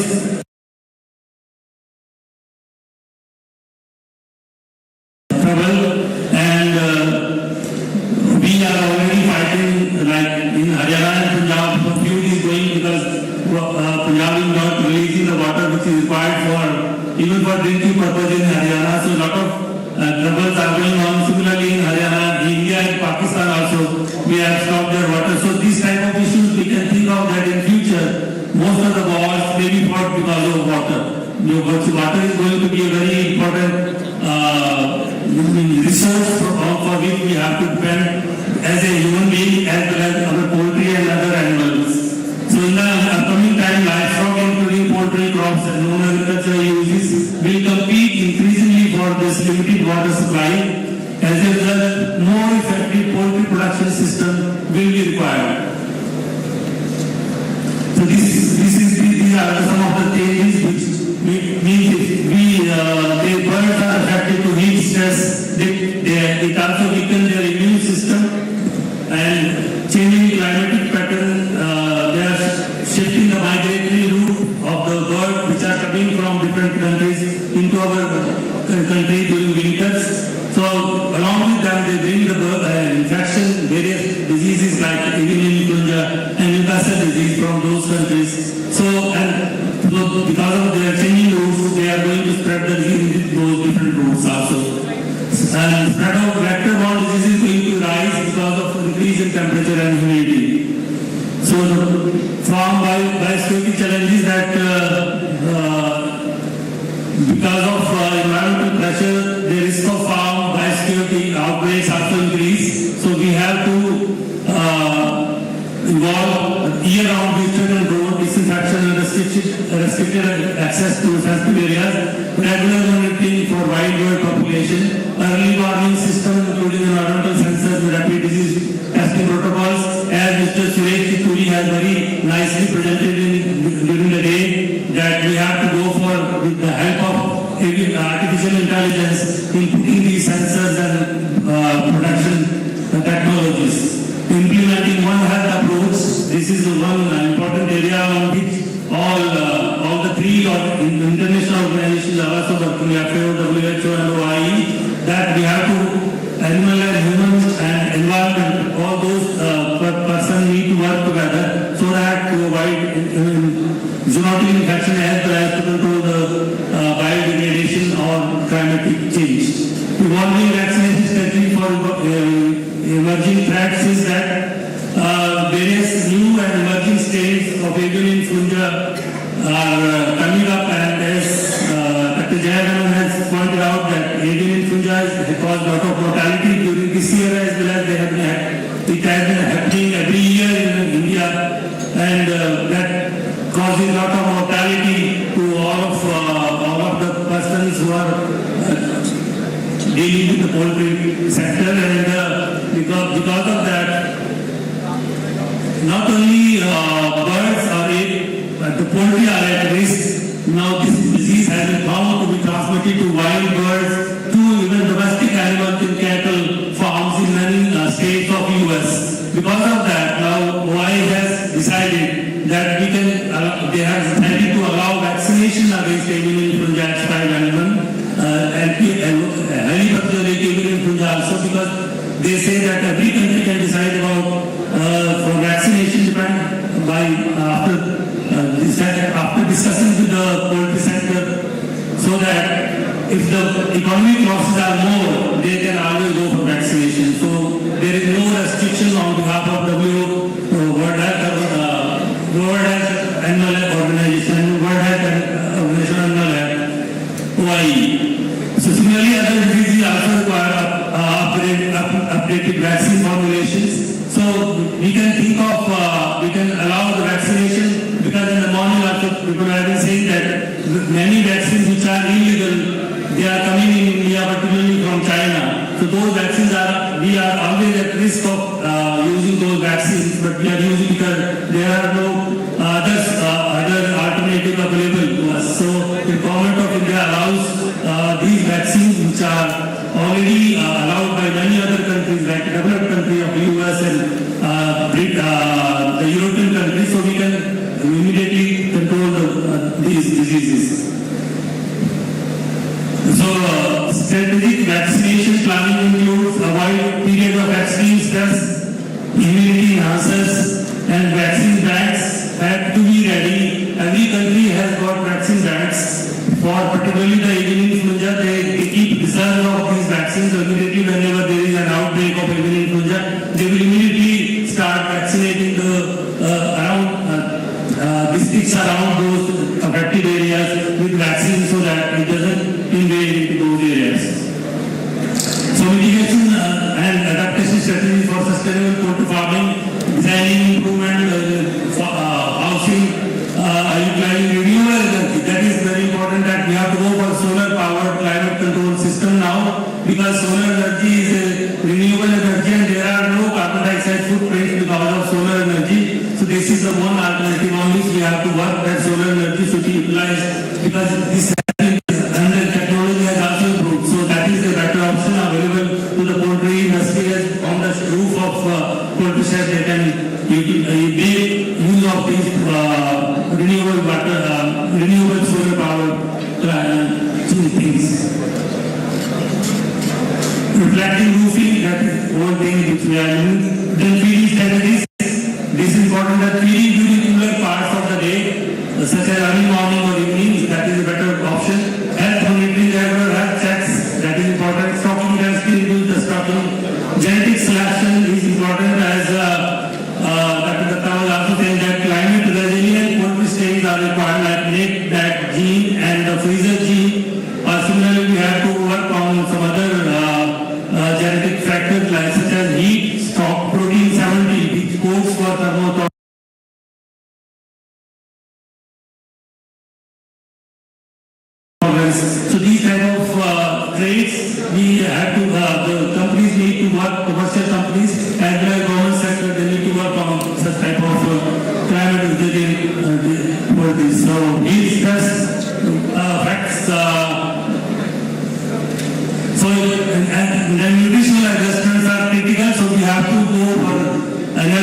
balanced feed, that is inclusion of fats and oils in the feed instead of using more of carbohydrates and proteins. So we can use replace particularly carbohydrates that produce a lot of heat after consumption.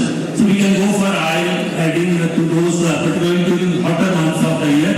Crude protein levels can be reduced, but we have to maintain the amino acid level which are required. Antioxidants like vitamin C and E should be increased. Electrolyte supplementation, and then wet blast feeding is another alternative during hot summer days, that we can put some water onto the feed in the morning or evening, so that will reduce water consumption as well as will help in taking the feed, more amount of feed. Managing feed and withdrawal during the hottest hours of the day, that is, say people, some countries they stop feeding from 9 a.m. to 4:30 p.m. in the day and feed only morning evenings. Betaine is one such compound which is also protected, can be added into the feed, and then phytochemical like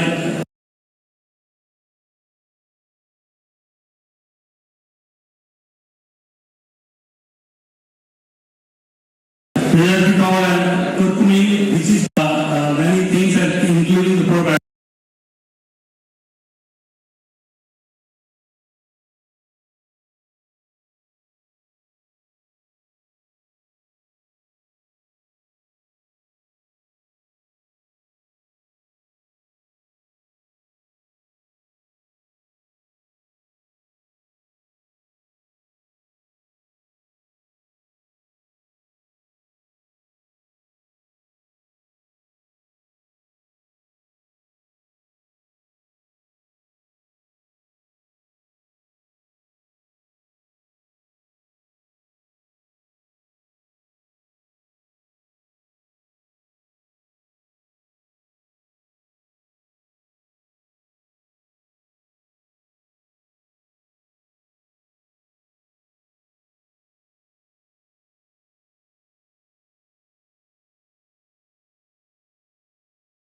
You can add into that.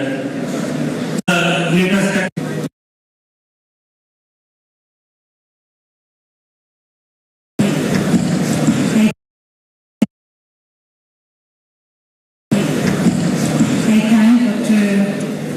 climate change.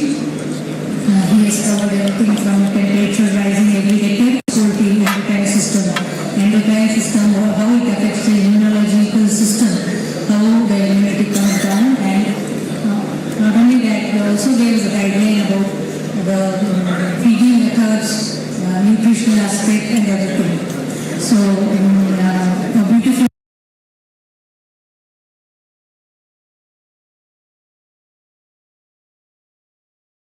beautiful presentation, sir. Very nice. सब Indian को 95 presentation, sir. Very nice. सब Indian को 95% Indian को आदत है, जब कोई बोलता है तभी हम काम करते हैं कुछ चीजों का. पहले माता जी बोलती है, दीदी बोलती है, उसके बाद बहन बोलती है. But for climate change, you cannot wait for anybody. You have to do it, and you have to save water and plant green and do whatever possible ways, which already Dr.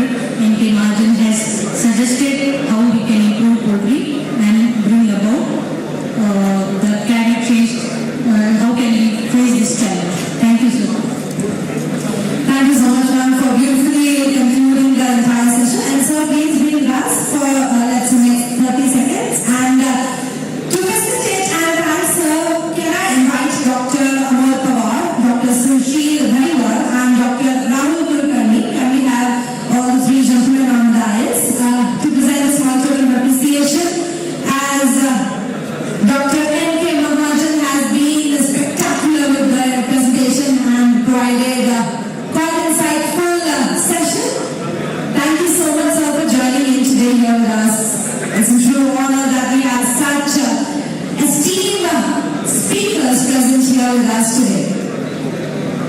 Everyone, please put your hands together. I can feel the energy dying, right? So, because we have a spectacular panel discussion you all will be looking forward to. So, we need energy back into the room.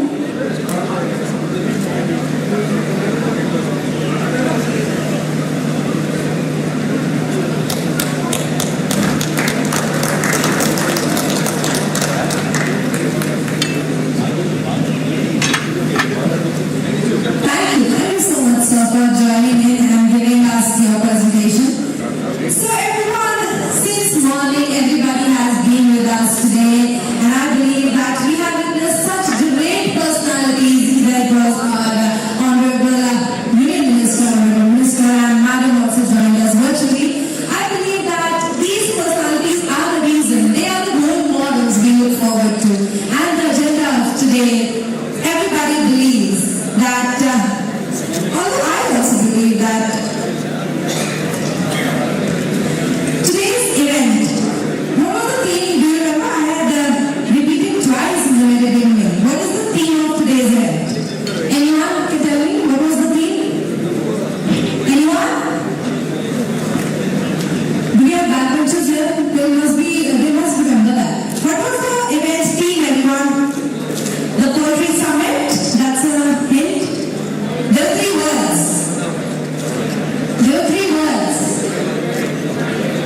I heard innovate and sorry? Integrate, yes. And what was the third one? Thrive. So can we say it together? Everyone? Can we say it together? With some energy? I want everybody to wake up because we are going to have a nice and interesting panel discussion ahead. So can we say it together? Innovate, integrate, thrive. But the energy is too dead. We want some energy. So what we're going to do is raise hands in the air, give a nice stretch to each other. Nice stretch.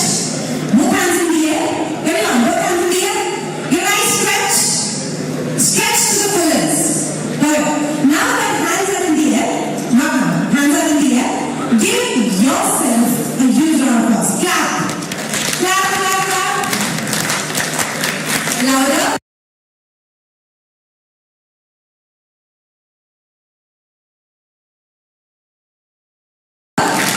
Come on, people, look alive. We need the energy. Back in the room one. Now snap your fingers. Both the fingers. Snap the fingers. Hands in the air. Snap the fingers. Snap the fingers. Yes. Near the ear, what you can do to wake yourself up, wake your brain.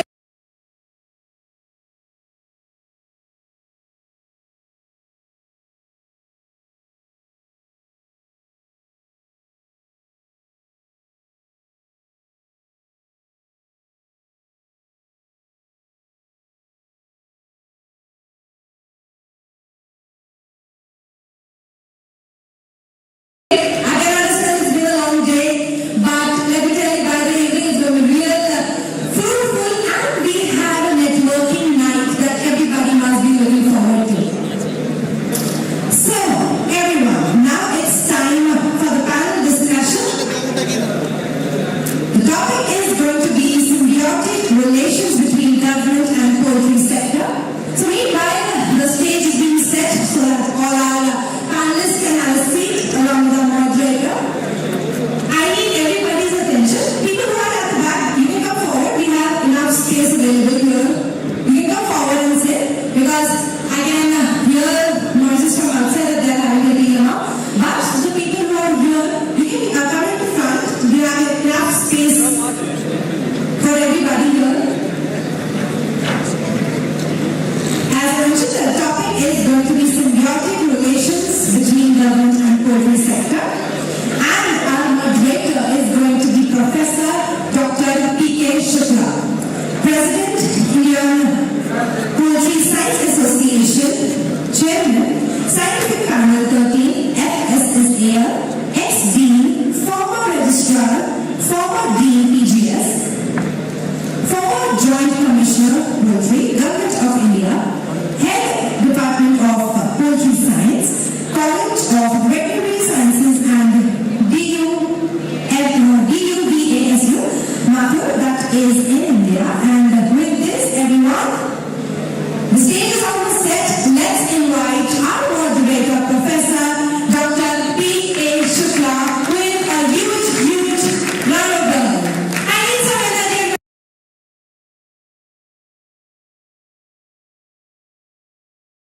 Again, the drill we did before. Everybody, energy. 1, 2, 3. Can you have a huge round of applause? Thank you so much. And with this, over to you, sir. Thank you. So very good evening to all of you. Indeed, it's a matter of great pleasure to be here on the stage to moderate the session, and session 2, which is on to innovate, to integrate, and to thrive. The 3 buzzwords which are required for poultry sector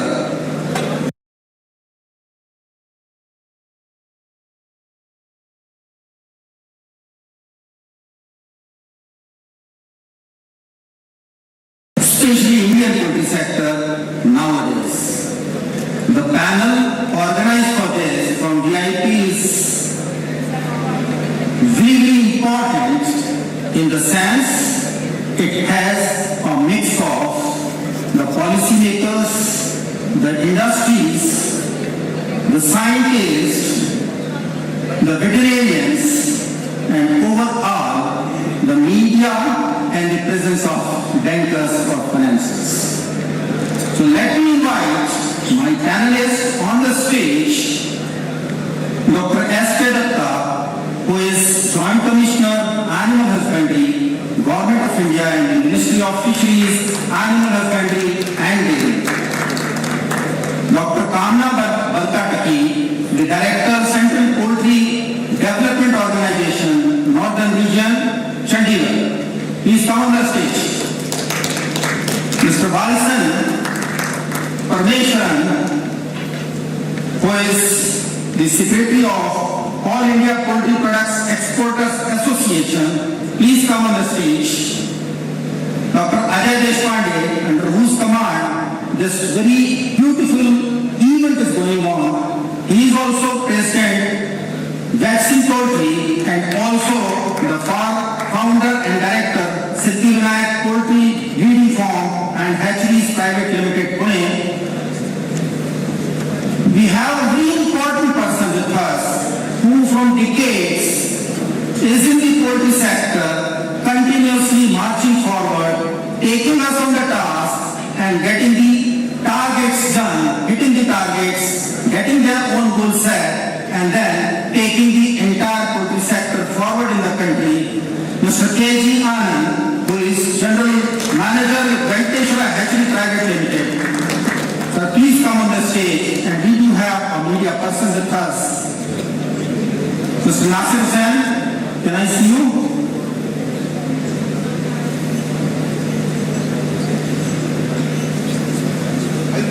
Okay. So meanwhile, with this beautiful panel, let me initiate the things, and we are also constrained with the time. The time given to us is almost half an hour. So to me it would be very difficult to have things within 5 minutes from each speaker. I would like to be in brief and point-wise.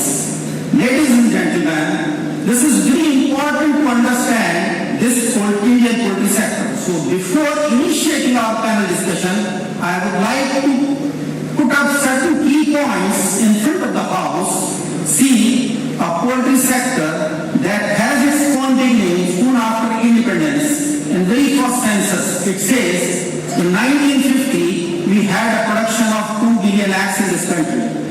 From 2 billion to 142.77 billion, a long journey. And in this long journey, it is not a single man task. Everybody joined hands together, whether it is a private sector or the government or even our rural backyard, to take us to this stage. And now, initially, when this small tiny bird, yes, I was looking for you, please come. Now, whenever with pride we are taking and telling people that this poultry, this small tiny bird has that potential which has grown in its economic growth more than 50 folds. No other sector in the India had this tremendous growth. But yes, whenever we are marching ahead, we have a lot more challenges which we are turning into the opportunities. So let us begin with our panel discussion, and my dear panelists, we shall try to move around only innovate, integrate and thrive. We do have a different subject to talk about.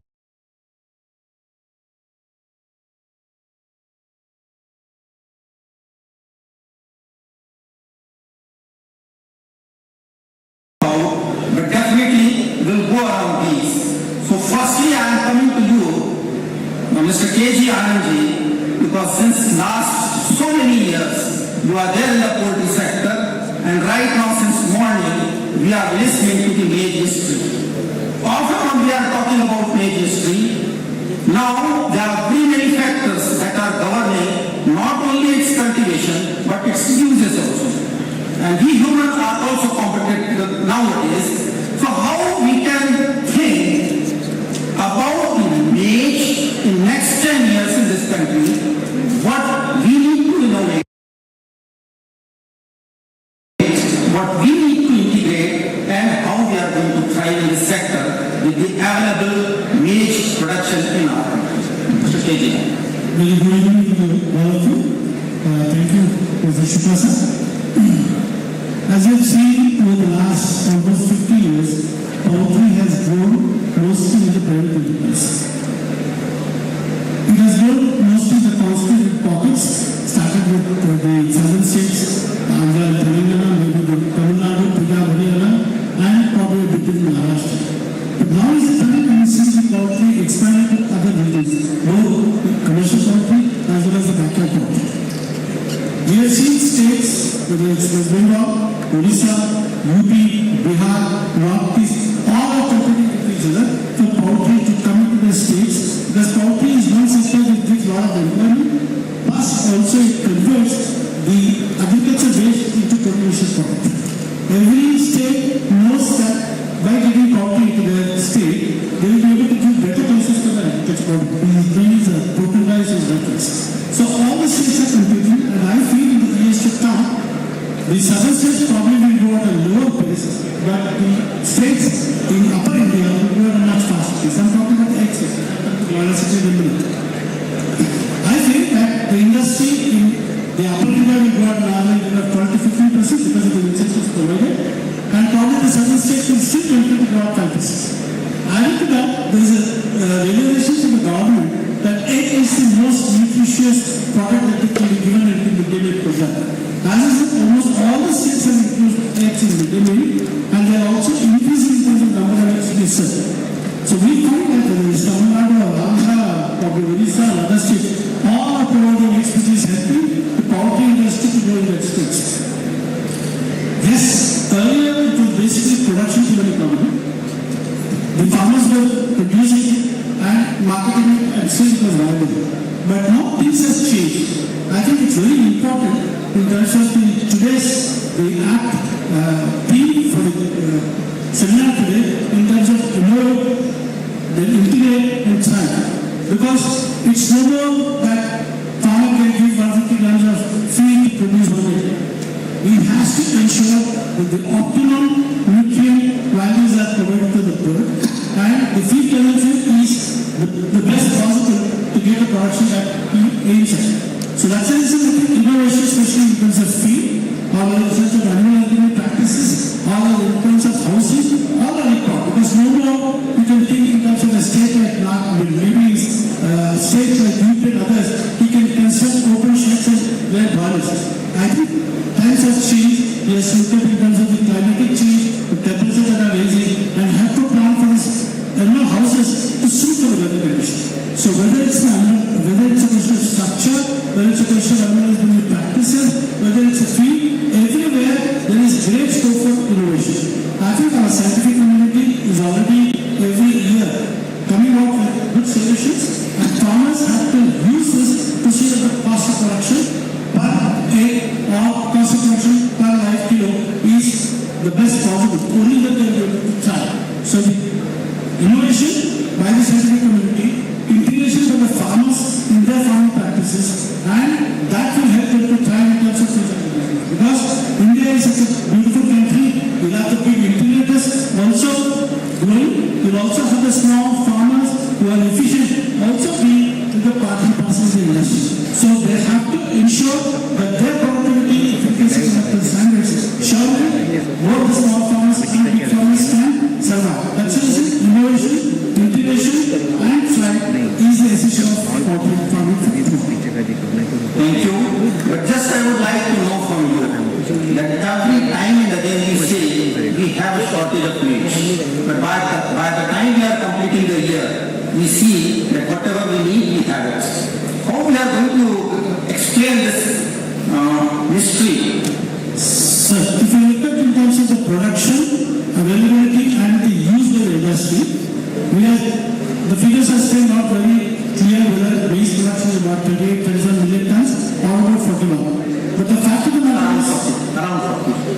maybe around 38 to 40 million metric tons is what is the production. But if you look in terms of consumption, poultry alone takes almost close to the production. Now it's 50%. So 20 million tons is taken up. But in the last 2 years, the competing industries to maize are also doing quite well, be it in terms of staff and over the earlier year for the industry.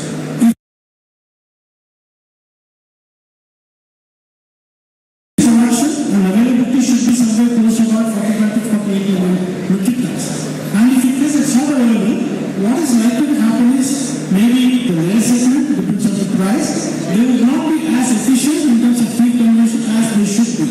If it is available, the quantum of maize, if it's because protein, we are not so worried because it is available, the soya cake is available, and ultimately in terms of the grapefruit cake and other cakes are also available. But the cereals, if you look at, you can't use ingredients which are required for human consumption in terms of rice and wheat. So what currently is being used for is the only one which is available for the industry. If you get the production doesn't go in line with the demand, because the demand is increasing. Whatever is today, we have every year about 1.2 to 1.2 million tons. If you require something about 27.8 million tons in about 5 years of time, and the availability is still only about 40 to 42 million tons, surely we will have, I think, non-available or the prices should. Do you think at this point of time we need to integrate backwards with the maize growers? The sector should integrate. I completely agree with your point of view because, like you have done integration is the forward thing, in the forward aspect. Now I think the time for the industry to look at it as a backward integration. They have to look in terms of availability of corn. Maybe they have to get in terms of making good varieties of corn available nearby to the factories and ensure that the productivity increases. Because I think there is large scope in states like Karnataka, Tamil Nadu, Andhra, North Karnataka, others, where there is production available, but there is great scope for increasing the productivity. This is where I think industry, government, and the popular maize farmers need to coordinate and ensure that the productivity increases. Truly, sir. Thank you so much for your quick comments. Now coming to Dr. Deshpande, you have the experience of over decades, more than decades, in the integration. What is your opinion about integration? What innovations are required now in integration models? How better we can integrate in both the terms backward and forward? And how we are going to thrive in the future in the light of, as government proposes a policy to have a cluster approach. So far the poultry production in this country is concerned.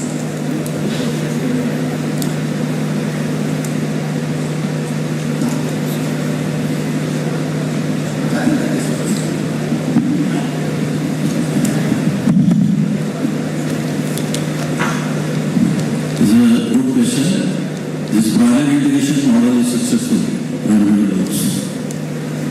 And there is a good saying that you can't learn to swim just by reading about water, just about reading about water. So integrators, those who are there, who are swimming actually, who are doing actual integration, they know where the crux is. So everything is smooth, but some of the guidelines are there from the government of India. I'm sorry to say, but they are not well crafted, and I requested them to amendment should be there because it is symbiotic relationship between the integrator and the farmer. Policies are there. Always there is a scope for. There is always scope for amendments and improvements. So that is again an added burden to the integrators. Because you know who are losing heavily, integrators are losing heavily. But they still they are paying to the farmers.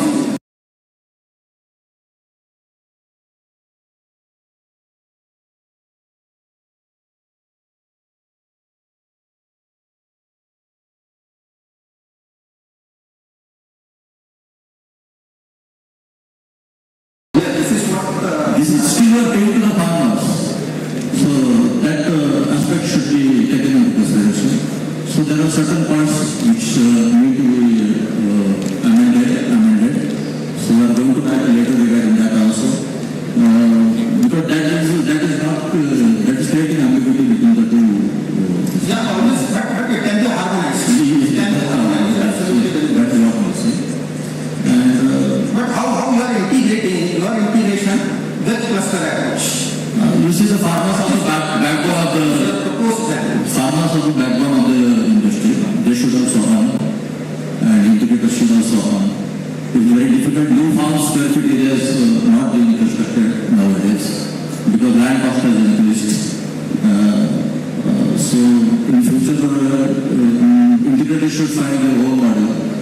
This is what innovations are required. This is what I am. So they have to come up with their own units, own sheds with larger capacity, so that they will have control on biosecurity and everything. Because biosecurity is farmers' side. Whatever try to enforce upon them, they may not do it. So it is better than for long-term and sustainable growth of the industry. You say permanent structures are to be created. Yeah, infrastructure should be created. In a biosecurity manner. Biosecurity manner. How integrator can control over it? Because certainly you can impose certain conditions if somebody is integrating it. So can this be put as a conditions from the farm aspect? If you have this structure, then only will allow you to integrate. No, it is you have to. As an industry, the current outbreaks, the farmers are not educated, are not aware of disposal of the data plus birds, which has not been maintained properly. And that is one of the reasons for spread of the disease from farm to farm. This chicken carrying vehicles, bird carrying vehicles, that is also source of infection. So the awareness in the integrators and further on they should make farmers aware. We need to educate them, we need to communicate with them, and then we need to take them at farmers. Okay. Thank you. Can I just add to what Dr. This is? If you look at the cluster approach, what the government is proposing, I think one of the classic example of success in this could be the NPO, even with their staff, the child they're doing so well, so efficiently. I think there's a great scope for such clusters to come up in different parts of the country, especially because such FPOs are required in the country. Very much, especially these should be attracted. Jharkhand, Northeast, there are a lot of places where it promotes employment. The cluster concept will become successful, and if in case that can club along with good integrators in that region, surely it can help the industry, help probably the farmers over there, and that's how I think we can move forward. Because if in case it is left for farmers to do it, maybe in terms of the biosecurity, sanitation, not to be the optimum level. If in case they club up along with a successful integrator, then the other practices in terms of availability, biosecurity, sanitation is brought in, then the classic concept of the success. So you mean to say they need to find strength in themselves and then they need to integrate those strengths so as to get them more. Thank you very wonderful. Dr. Datta, we were listening to you, and in fact the discussion which is going on is more or less on integration right now, whether it is vertical or horizontal or developing a cluster approach. You also had some guidelines on contractual farming, and then there are views that we need to revise it. What is your opinion about it? Do you know or do you feel that this is a dynamic process? Every 6 months, every year, we need to review it, or simply one midterm correction is going to have everything go?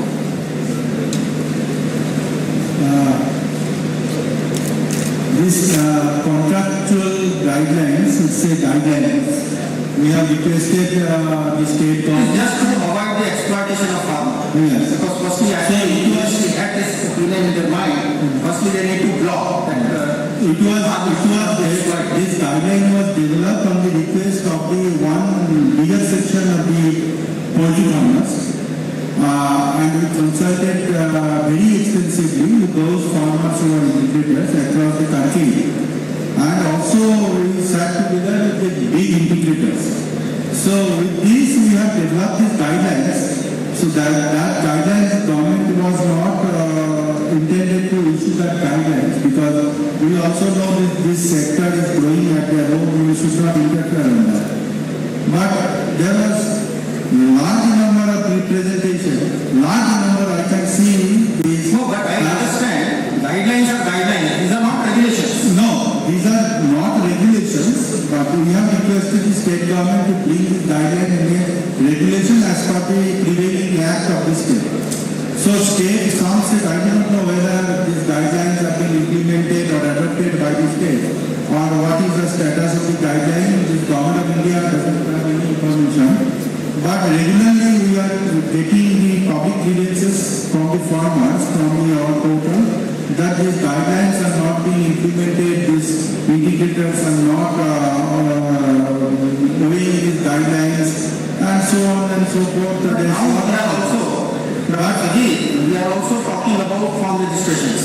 Yeah, now we can integrate it. Yes, now we are talking about the farm registration. So already we have a rule under prevention of 22 animal act. They made a farm registration, but we are thinking the registration of the broiler farm also. It is also a demand from the industry.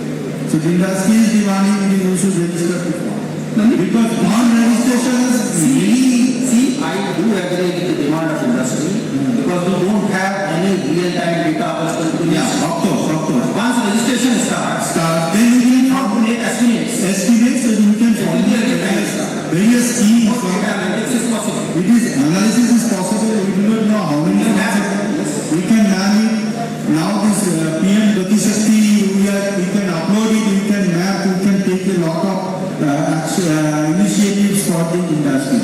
So these guidelines is required, this specific clauses where the amendment is required, but we are always open to analyze it. And again, we need to consult the industry and those stakeholders who are involved in this preparation of the guidelines. Stakeholder consultation is always Of course. Because I know this, I was in Chandigarh when we announced this guideline. So in the presence of the big function, the Poultry Federation of India, that guideline was welcomed by all the farmers and obviously it is always there, and even that reminds me when they are speaking, you are having much promotion for the eggs, not for chicken. Why? Your Twitter handle always talks about promotion of eggs, not about chicken. There is some issues on that. No, there is some issues on that. But per se, we have the scientific information how what is the egg consumption. So if we have the benefit of the chicken, see, this counter is that if you say egg has 6 grams of easily digestible protein, so counter is coming and promote this chicken meat as a protein. Counter is coming down. So there are so many issues on this religious issues. But in this context, one more important point which often we as a vaccine poultry are always we'll find a buzz line that whenever we are comparing egg consumption, we say ICR recommendation is there 180 eggs per capita per annum. I don't agree with this. Even Suresh is not here, otherwise you could have agreed with me.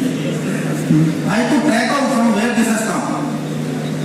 Only in the manual of National Institute of Nutrition, they have mentioned that should be taken twice or thrice in a week. Yeah. From where this has been derived as this is ICR recommendation. So I think we should take this up with National Institute of Nutrition that whatever has been written is not correct. No, now these studies have come. Suppose those persons who are diabetic, doctors are prescribing to take protein. So you go sit to the carbohydrate protein. So protein, those who are non-vegetarian, they can take meat, more than 200 grams of meat. So doctors are recommending like that. So protein substitution is coming. I think 188. I think it will be more. I think this 188. We need a revision for that. Thank you.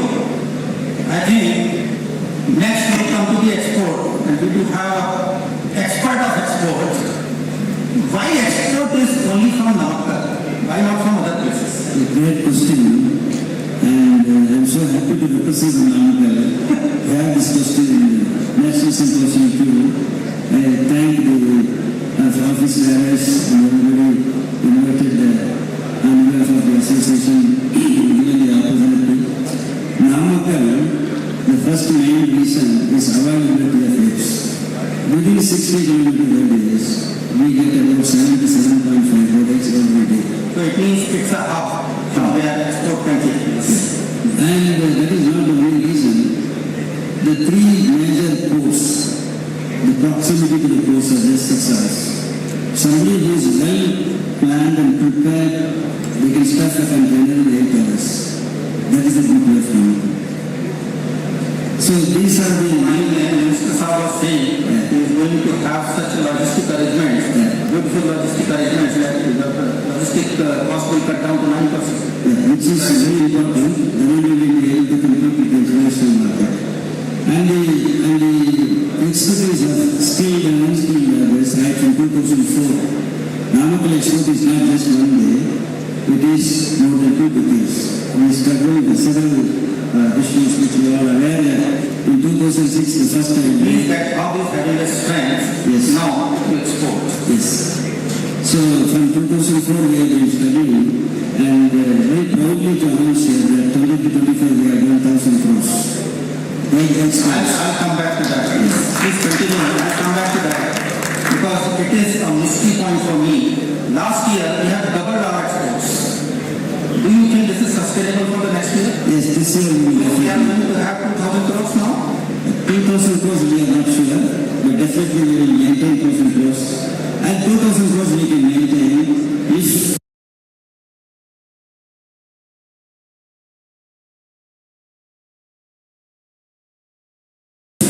the logistics support, the central financial assistance, other support from the government of India. Main thing here, but in the light of the demands the Gulf countries are pressing hard on us, we want to have 60 years. Yeah, that is, we have to have a very good dialogue with the government. We have taken this matter with excellent because during the World Cup at Qatar, only we are able to supply in 15-15.5 products. So we have the potential, and maybe I cannot say that any trade issues in that time.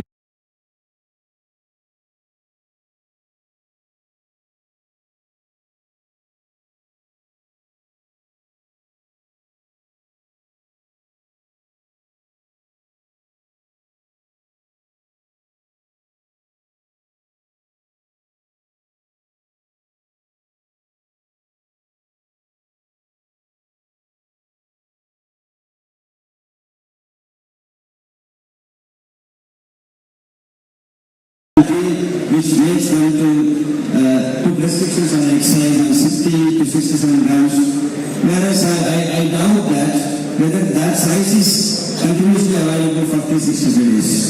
So if we make some representation and we emphasize the government, Qatar will maintain a regulation. Dr. Jain, he is giving you a bird who is giving 340 eggs. Yeah, but not weight. It is numbers.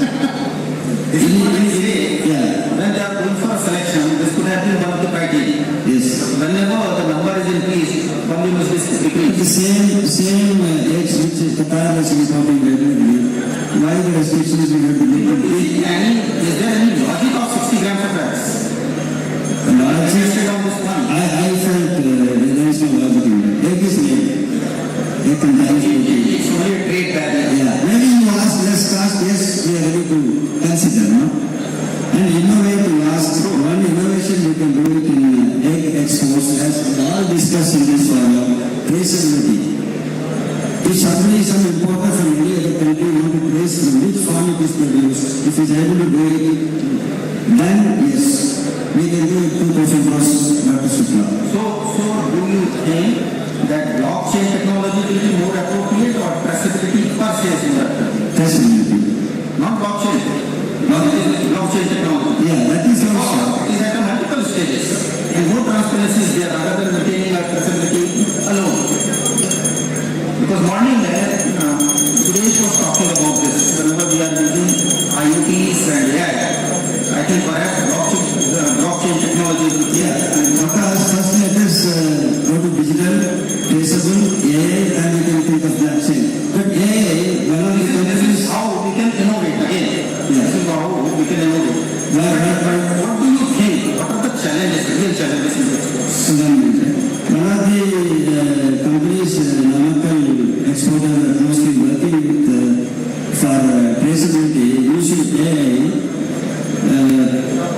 innovating some barcode for each bird, which can correlate with the RFID technology on biometric issues. So the durability, the production, everything can be improved and increased. There the traceability comes, they know the health of the bird, and then the export volume will increase. Once the quality is proved, then it is. One more question was, sir. You asked something, you know. What are the real challenges now? The challenges, disease outbreak, frequent disease outbreak, which also being overcome. The poultry farmers and very much determined, mostly about 70-80% of farmers are staying in the farm itself. So the disease outbreak also we come out by going for compartmentalization.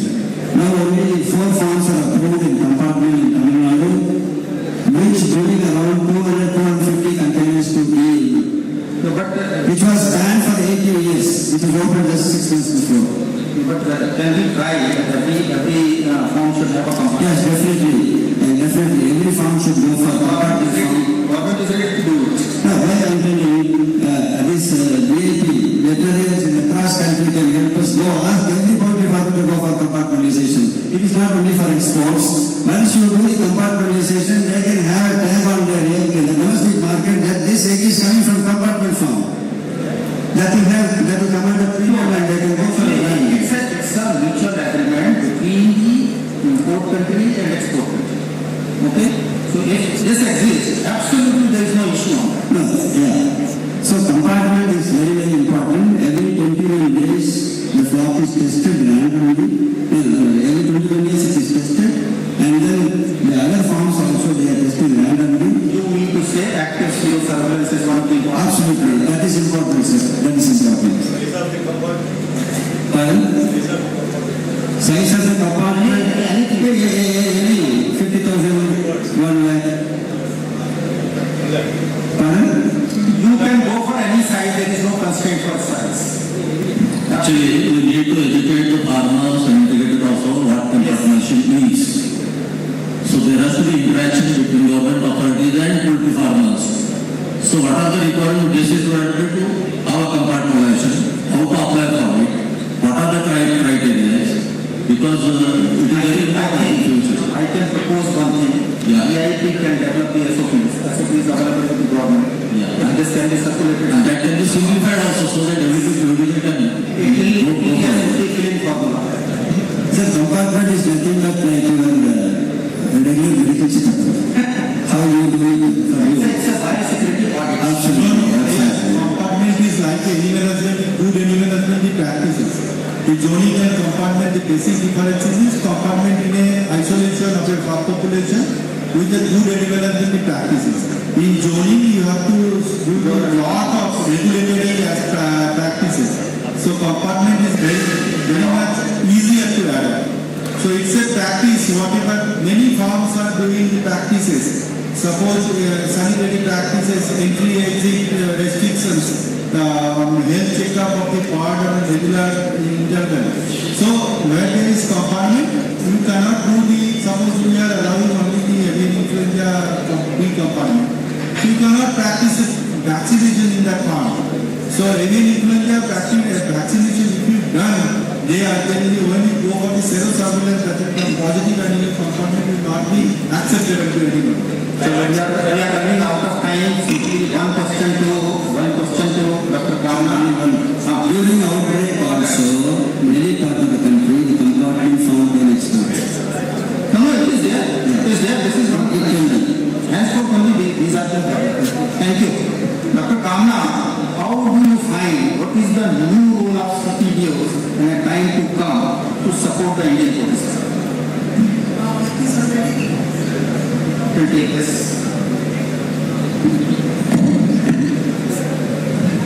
CPDs, I think from the 1960s it is supporting, but now also we are doing a new rules.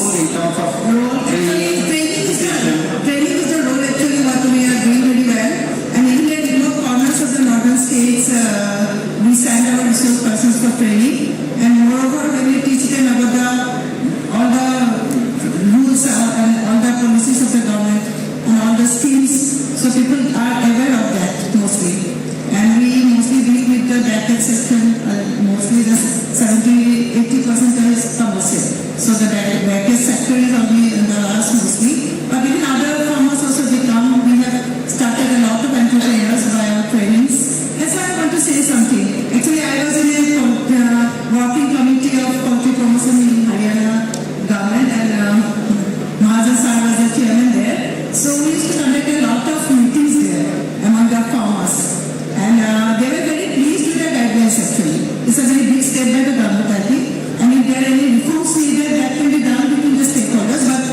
want some regulations, not only guidelines, they want some regulations actually. Apart from all the farmers, and I think that's a very big step. It will be very difficult to take it on a regulatory path. But even the guidelines, I think they are very happy with that, but most of the states they have not followed that. So I think CPDO can find a new role as a trainer. As a trainer, sir. And make awareness center and creating entrepreneurs. Also to sensitize. That's a time is constrained. Time is constrained. 30 second में बस ये gentleman जो ऊपर से है ना इसको जवाब देना है ऐसा बात करना है thank you now coming to a media person is with us who is from किसान तक मुर्गी के बारे में बहुत उल्टा सीधा बोला जाता है प्रोपेगेंडा किया जाता है और वो इमीडिएटली न्यूज वाले चला देते हैं without confirming it so to me it appears what doctor Ajay Deshpande told is a warning that every now and then we are getting a setback of not less than thousands crore. Sometimes 1,000, sometimes 2,000, sometimes 2,500. But yes, again we are bouncing back. So what the media is doing to sustain this in a public platform? मैं आपकी बात से पूरी तरह सहमत हूँ, लेकिन इसमें सिर्फ मीडिया को ब्लेम नहीं कर सकते। We are not blaming. We are not blaming. जिम्मेदार हैं। We are not blaming. But we are saying if news is being published, it should have authenticated sources. Whether really Poultry is doing this or something else is responsible for it. But there are many more sponsored programs. There is the time to get down the program. आपकी इजाजत की तो मैं कुछ बात कर सकता हूँ। We have a shortage of time to assure this. जो बात आपने बोली है वो बिल्कुल ठीक है, मैं एग्री करता हूँ। न सिर्फ मेन स्ट्रीम मीडिया बल्कि सोशल मीडिया पर हम खुद देखते हैं, क्योंकि मुझे अभी बहुत ज़्यादा समय नहीं हुआ पोल्ट्री डेयरी से जुड़ा हुआ 3-3.5 साल में, लेकिन आप लोगों के बीच रहकर काफ़ी कुछ सीखने की कोशिश की है। तो जो चीज़ें सीखी हैं तो हमें भी सोशल मीडिया पर जब हम देखते हैं जो लिस्ट चल रहे होते हैं उसको देखते हैं हमें भी बड़ा अचंभा होता है, चौंकते हैं कि ये ऐसा चल रहा है। तो सबसे पहली बात तो मैं ये कहना चाहूँगा कि जो डॉक्टर अजय देशपांडे ने जो सुबह बात कही, हम यानी किसान तक इंडिया टुडे जो आज तक का जो प्लेटफॉर्म है किसान तक, वो पूरी तरह से आपके साथ है। पोल्ट्री के मिल्क से लेकर जो भी आप हमसे शेयर करना चाहते हैं, किसी प्रोग्राम में बुलाकर या पर्सनल भी कोई कंटेंट भेजना चाहता है तो आप भेज सकते हैं मेरे फोन नंबर पर, ईमेल आईडी जो हमारा इंस्टीट्यूशन है उसकी ईमेल आईडी पर भेज सकते हैं। दूसरी बात, जो मिड डे मील को लेकर जो बात हो रही है, जो मुझे लगता है जो हमारे इंस्टीट्यूशन को भी लगता है, हम लोग इस पर डिस्कशन कर चुके हैं अपने संस्थान में, मिड डे मील में एक्ट को शामिल करने के लिए बहुत जरूरी है कि जो सर आम पब्लिक है उसको अवेयर करना पड़ेगा।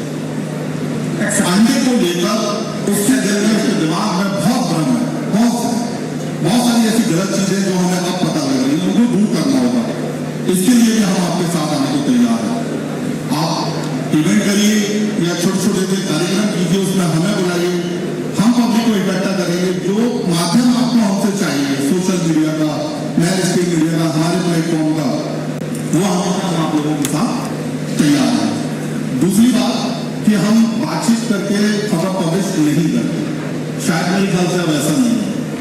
कम से कम किसान तक की तरफ से मैं आपको भरोसा दिला सकता हूँ कि कोई भी एक खबर हो, चाहे पोल्ट्री की हो, डेयरी की हो, छोटी से छोटी, बड़ी से बड़ी खबर, हमारी पूरी कोशिश होती है कि हम आप लोगों से बातचीत करके ही उसको पब्लिश करें। जहाँ कम्युनिकेशन गैप आता है वहाँ बिना बातचीत करे खबर पब्लिश होती है। तो हमारी रिक्वेस्ट बस ये है कि अगर मैंने डॉक्टर शुक्ला को फोन किया किसी खबर के लिए, वो आपसे रिलेटेड नहीं, आप नहीं बोलना चाहते, तो प्लीज आप किसी और को सजेस्ट कर सकते हैं कि कौन उस पर बोल सकता है। ये हेल्प अगर आप हम लोगों को करें तो शायद ये शिकायत आप लोगों की बहुत जल्दी दूर हो। This is what is the expectation of poultry sector. In fact, अभी परमेश्वर साहब बात कर रहे थे एक्टिव सर्वेलेंस, हम लोग कैसे सर्वेलेंस करते हैं, बट अगर कोई खबर किसी ने प्रोपोगेट की, कहीं से प्रोपोगेंडा होता, तो whether media is in position to stop it through active surveillance और भी बिल्कुल कर सकते हैं, लेकिन ऐसे केस में हम पार्टी नहीं कर सकते। अगर किसी अदर प्लेटफॉर्म में उसको पब्लिश किया है तो आप लोगों में से कोई एक हमारे सामने आइए, उसको काउंटर कीजिए, हम आपको स्पेस देंगे। Thank you so much. मैं एक चीज और कहना चाहूँगा कि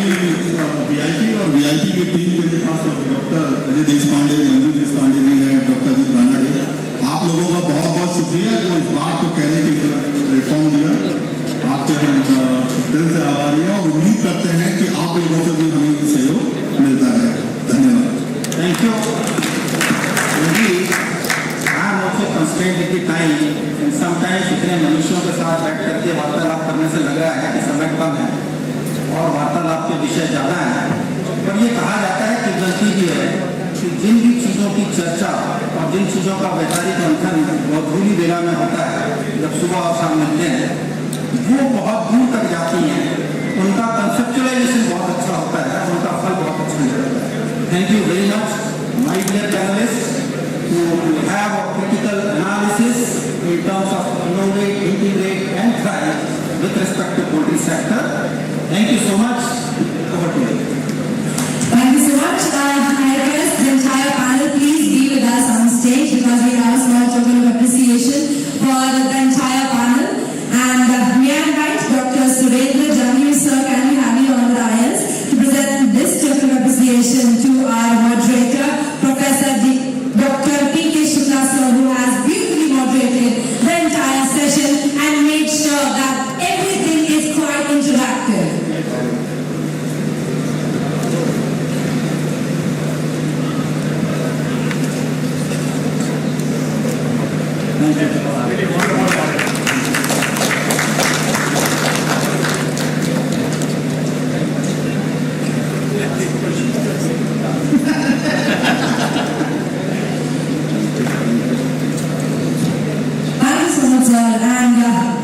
It's an honor that we have such talented and knowledgeable people around here with us who had taken time to speak, to share knowledge.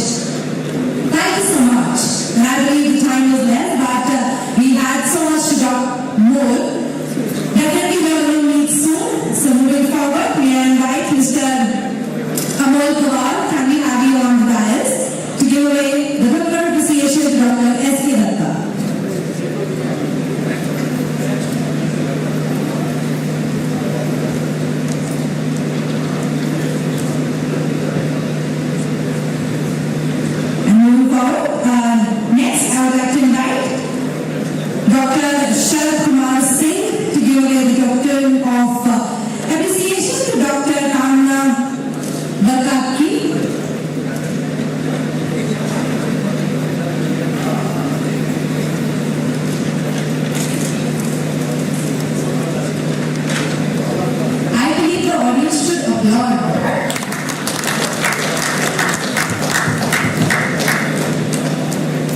1, 2, 3.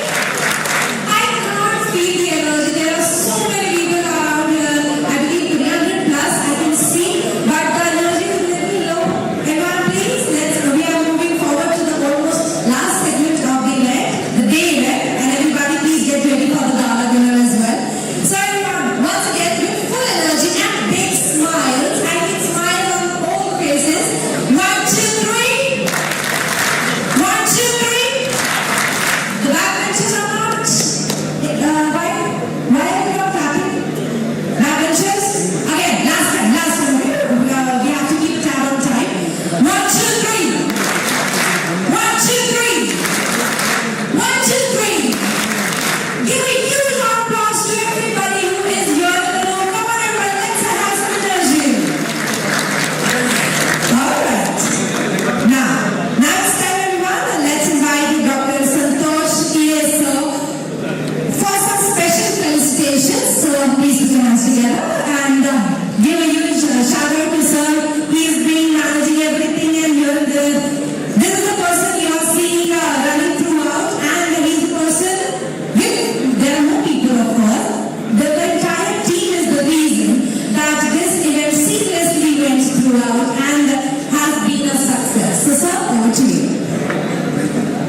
Video, please.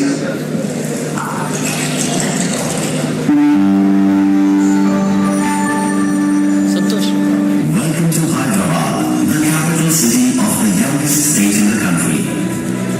Harbour Agro, the largest manufacturer of specialty fats for animal nutrition industry in India, has an experience of over 40 years in oleochemicals, fats and their derivatives. After intense research and development, we have come up with Lysofat and Fat Grow, two revolutionary products for the monogas.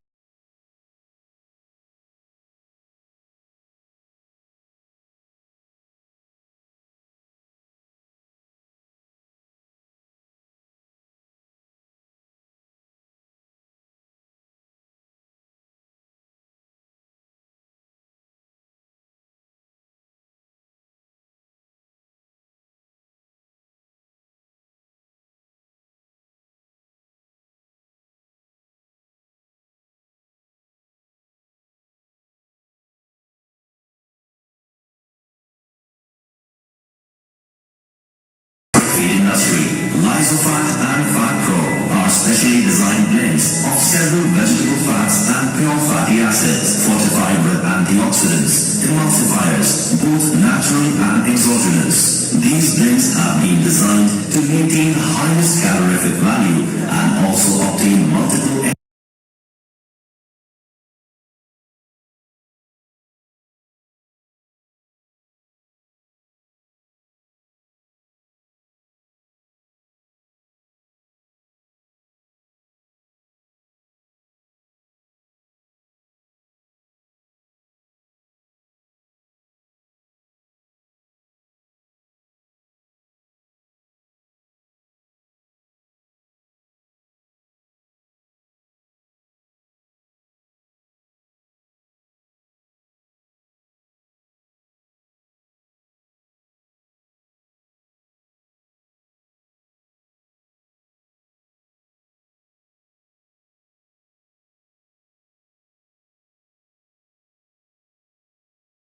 calorific effects from the plant has all international accreditations like ISO and GMP, ensuring commitments to the highest standards of quality, safety and efficiency. Experienced technical experts monitor the process continuously to ensure highest quality standards for the product. All the incoming raw materials and outgoing finished products are tested and certified at our modern and well-equipped lab facility. The processing happens in an inert surrounding in stainless steel food-grade reactors to avoid any exposure to air and oxygen, to eliminate the possibility of oxidation and degradation of nutritive value of the product. The unique three-stage process of vacuum, temperature and filtration ensures the reduction of impurities to an almost negligible level. Every step in the production process adds nutritive value and reduces contamination.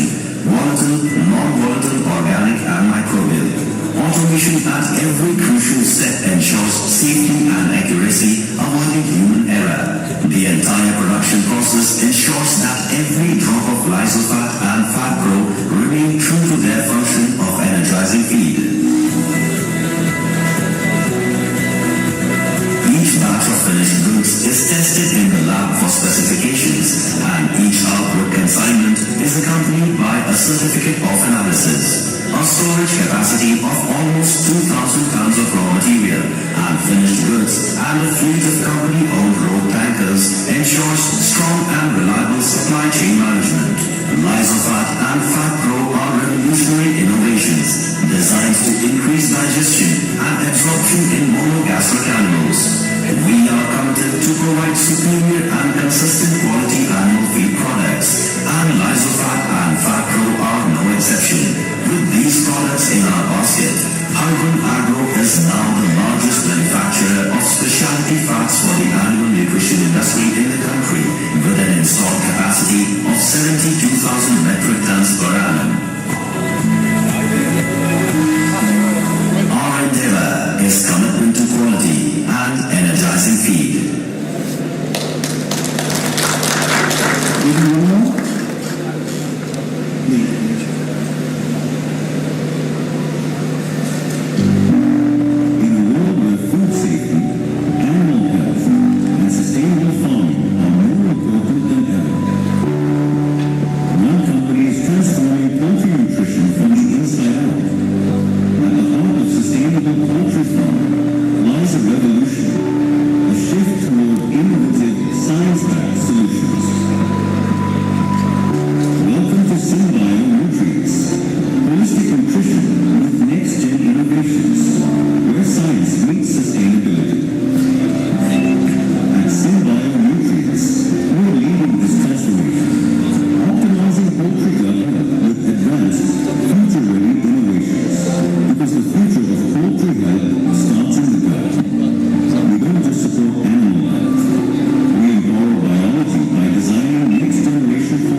his support from the day one of the inception of the Poultry, and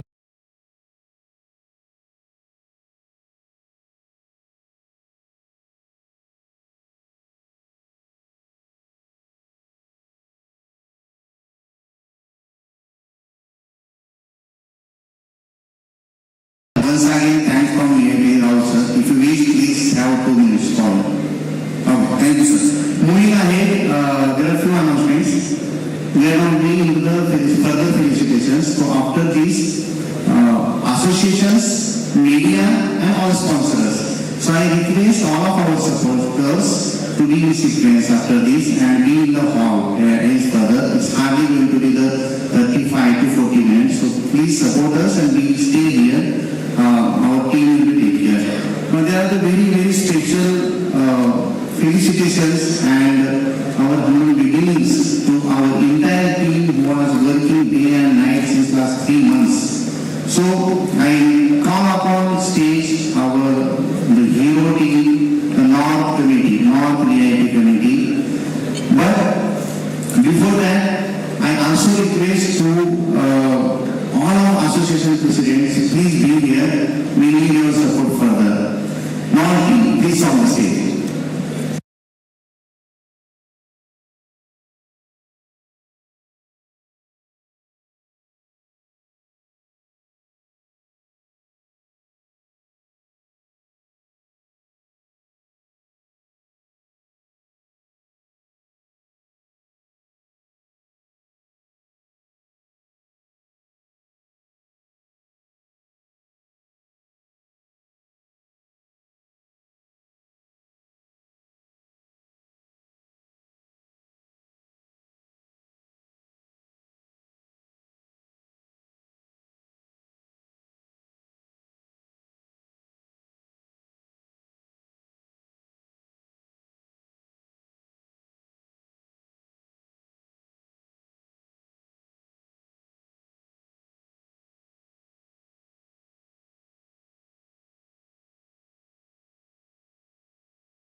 जो आज हम देख रहे हैं, despite of all these challenges, odds plus, so this is a team behind this scene. They are working since last 1 year.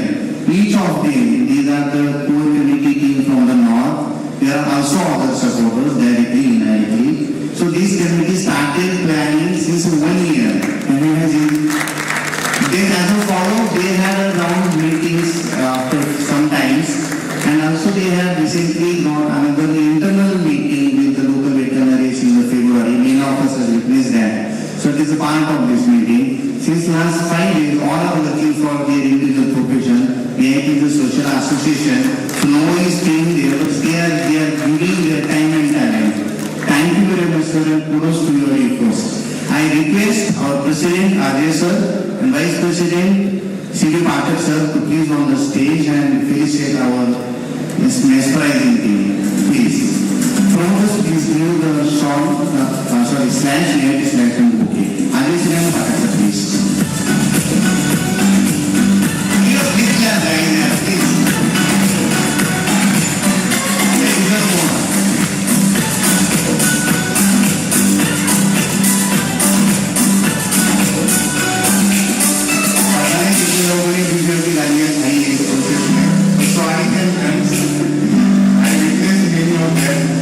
Compromising Sundays, compromising holidays, and you are all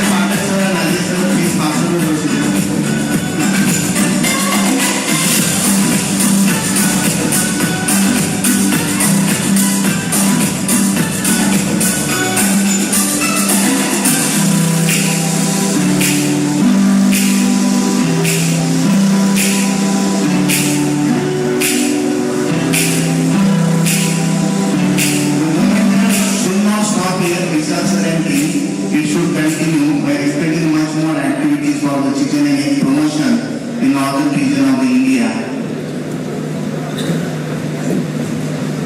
Thank you, please.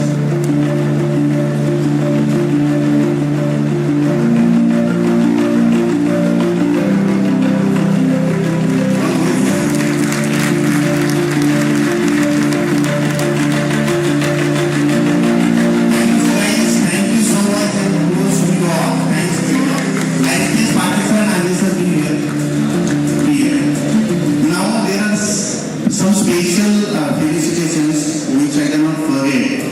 The entire story of bringing Indian military research here from last 1 month the exercise is going on and he's taking from his pocket, not taking his military from VIP, only to support the VIP for their cause.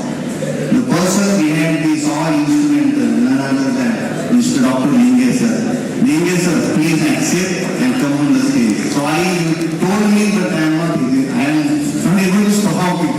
Please, sir. Yeah. Thank you, sir. Okay, and stand, please.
So this is entirely different task, and the person doing his job, he supported us, is none other than Dr.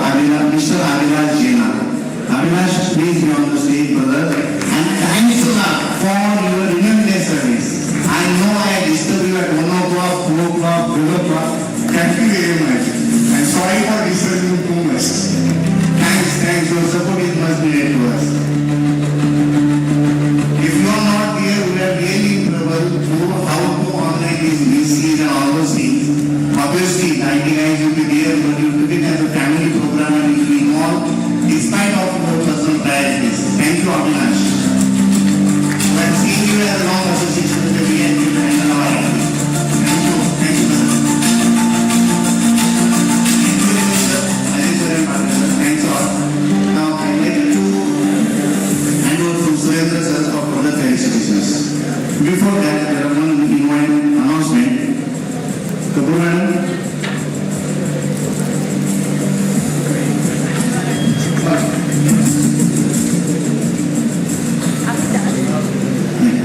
Thank you, sir. Please.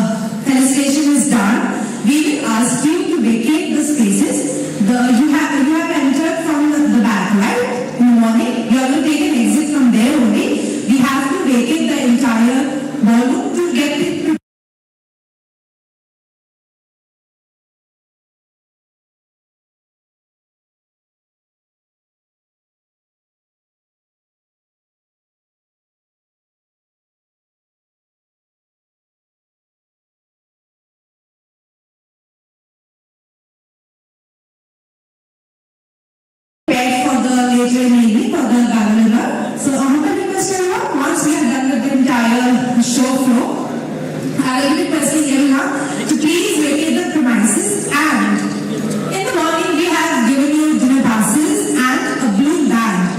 The blue band is mandatory because we are going to keep a record of the people who are going to wear that and come inside. That's your entry ticket.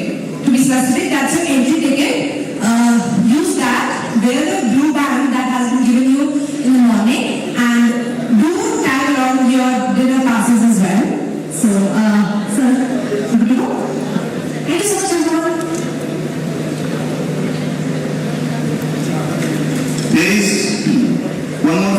registration. We are waiting for this announcement. So there are another team who is supporting and working since very long, actively, proactively. So I request all task committee to be on the stage, please. Task committee members, Chandigarh task committee members.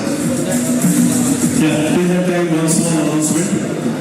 We have task committee, please on the stage. By the time the task committee comes on the stage, we all are over here and we don't know about the hotel administration and people have dropped a letter in everybody's room mentioning about the procedure of blackout and the timing of blackout to be followed.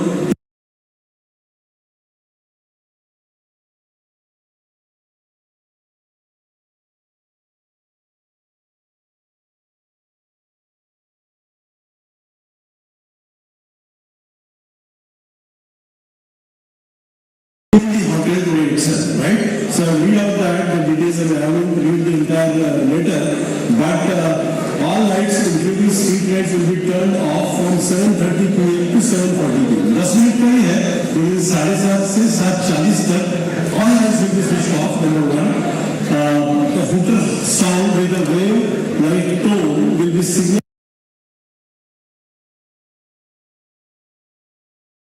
Light can be done. Yes.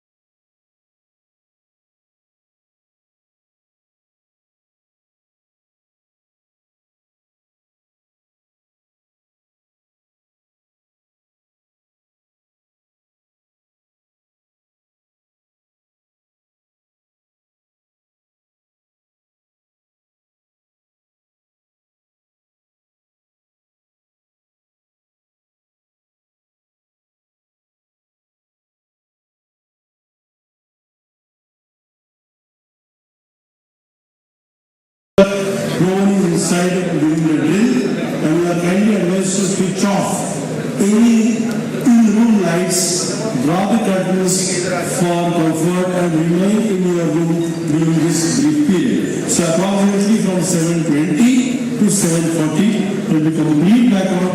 Kindly stay in the room. Whatever activities and functions we have scheduled, that will start only after 7:40. Okay? Thank you very much.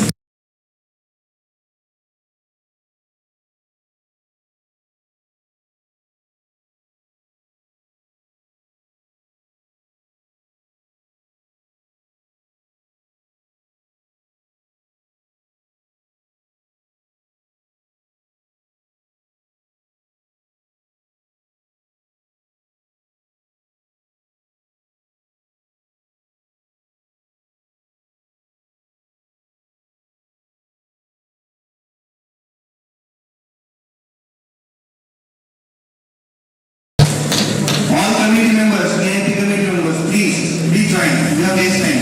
Committee members.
This is our think tank, and this is the talent working since last us more than 3 months, from turning around to the topics, to the speakers and all entire flow of this event.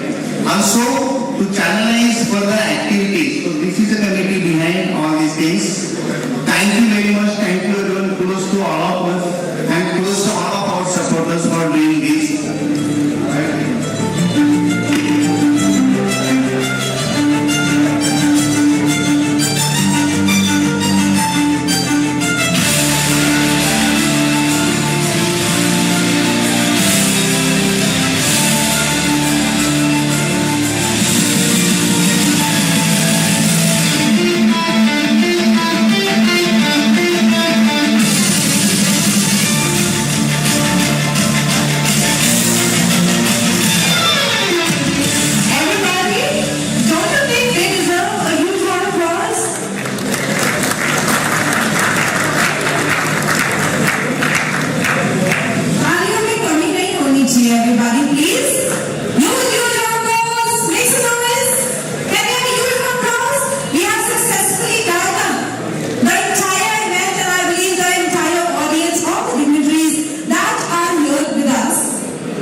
The next Broiler Farmers Coalition Committee Gujarat. If you are here, please be available.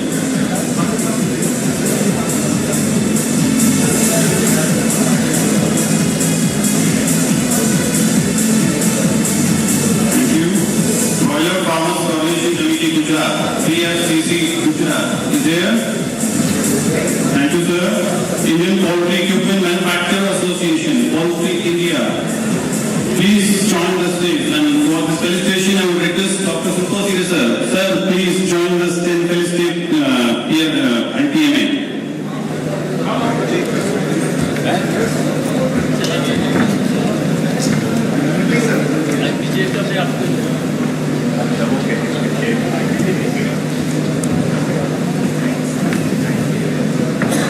The next Poultry Farmers Breed Association, please be ready if you are here. Keep checking the sequence. If you are available, please be ready.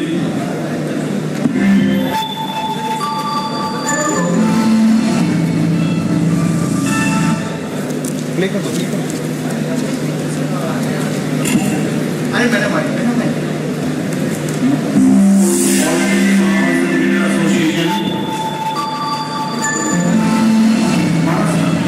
Poultry Farmers and Breeders Association, Maharashtra is there.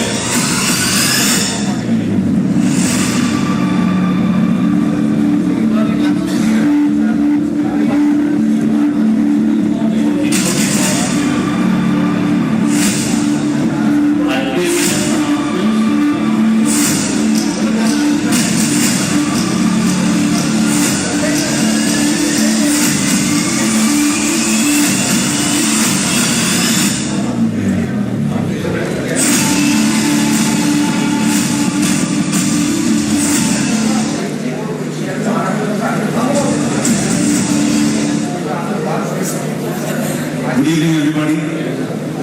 Thank you so much for giving this opportunity here. I congratulate the team of VIP who have made this program a very successful one today. And IPMA, Poultry India, I think we don't need any introduction because of your blessings. And today, here, we have come here all along with you to represent Poultry India, which is on 25th, 26th and 27th, 28th of November. I'm sure everybody here would be joining us. Let's make our show a wonderful show as we are one nation, it's a one exposition. So please make sure to be here with us in the Hyderabad on the dates which I requested you on. And I would also like to give you one more announcement today. Poultry India has also started another association called PI-SIFA, that is Poultry India Confederation of Indian Industries Poultry Associations, which is an association which will run for the betterment of our poultry community. I'm sure we will share you all those details. The money, the amount what we make, the revenue surplus would be only utilized for the development of our poultry. And I'm sure this is the only association in India who is taking this pride and moving forward for the Indian community, Indian farmers. I'm sure the poultry industry should applaud this. Thank you so much. And with this, I also would like to tell you that I have my founder president, Mr. Anil Dubar, with me today, and I would request him to say a few words on this. Please, Anil sir. I know you did not, but still I request. Namaste. Congratulations to Meats and Poultry organizers for having this good show. I know organizing a show, how much dedication, how much work, how much efforts are needed, and I'm very happy that you have all taken this and completed successfully. This new association will work for the industry, and Poultry India is our industry show. ये हमारा अपना show है, हमारा अपना country का show है, और इसको हम सब लोगों ने मिलके आगे बढ़ाया है और आगे बढ़ाते रहेंगे, और इसमें से जो सरप्लस आ रहा है वो पोल्ट्री के लिए ही यूज होगा। और इसके लिए ये नया एसोसिएशन जिसमें सारे एसोसिएशंस को इकट्ठा किया हुआ है ये काम करेगा, और इसके लिए अगले महीने में ये काम शुरू हो जाएगा। Thank you very much. With this, I thank Association who has made our show wonderful, especially the Poultry Federation of India who has been always with us in backing. And thank you Rampalji for all your blessings and all the team of PFI and all the associations here who have been always backing Poultry India. Thank you once again. Jai Hind.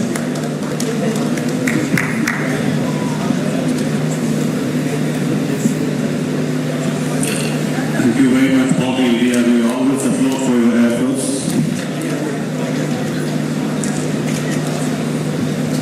So before moving ahead, I would like to request जो last में जो लोग बैठे हैं, मैं छोटा सा request करना चाहूँगा. हम लोग ज़्यादा डिनर का प्रिपरेशन कर रहे हैं. कुछ प्रिपरेशन के लिए हमें जगह चाहिए. क्या आप लोग आगे आ सकते हैं तो प्लीज आगे आ जाइए. जस्ट रिक्वेस्ट द लास्ट 4, 5, 6 रोज आगे आ जाइए प्लीज. तो अब ज़्यादा डिनर का अरेंजमेंट करने के लिए उनको स्पेस चाहिए. तो जितने लोग लास्ट में प्लीज आगे आइए. Okay, moving further. The next in the sequence, I would like to invite Poultry Farmers and Breeders Association Maharashtra. And to facilitate this association, I would like to request Dr. B.A. Pawar sir. Dr. B.A. Pawar sir.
Poultry Association, please be ready.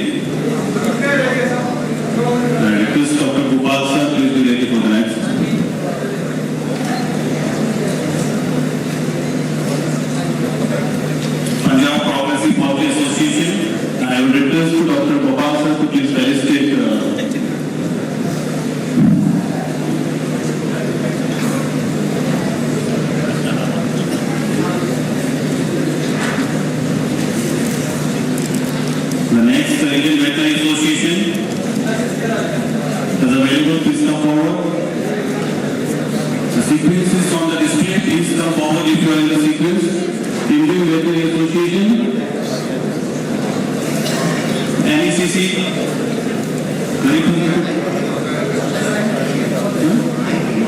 IBA? Anybody say from IBA?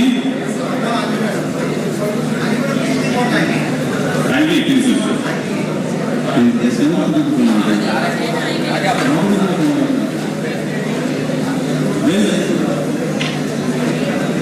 Okay. I'll request Santosh sir, please.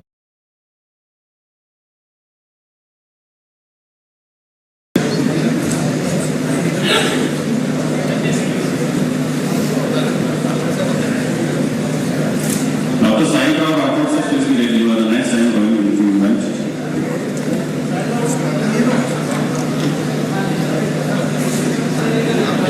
I will give up NECC.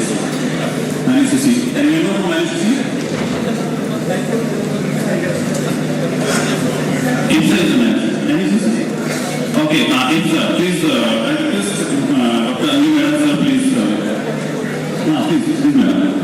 Please stay to IFSA.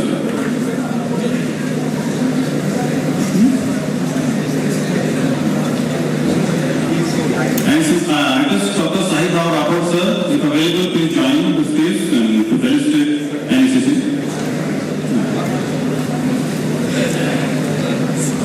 NECC, please join the stage.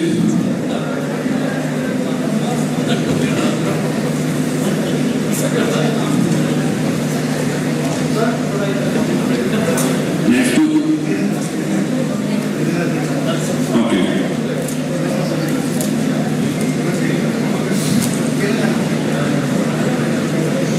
Telangana Poultry Federation, Dr. Deepak Thakke sir, I would request if you are here, join the stage. Telangana, madam Telangana. Dr. Deepak Thakke sir.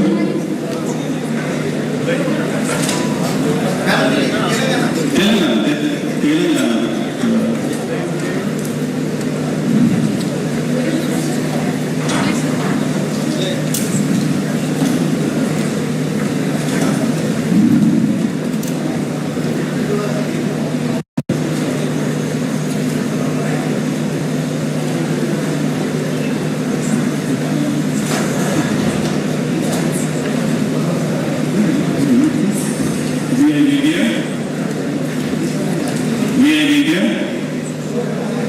Okay, so with this, we always thank you all the associations, those supported, always you are supporting us. If you are missing any association,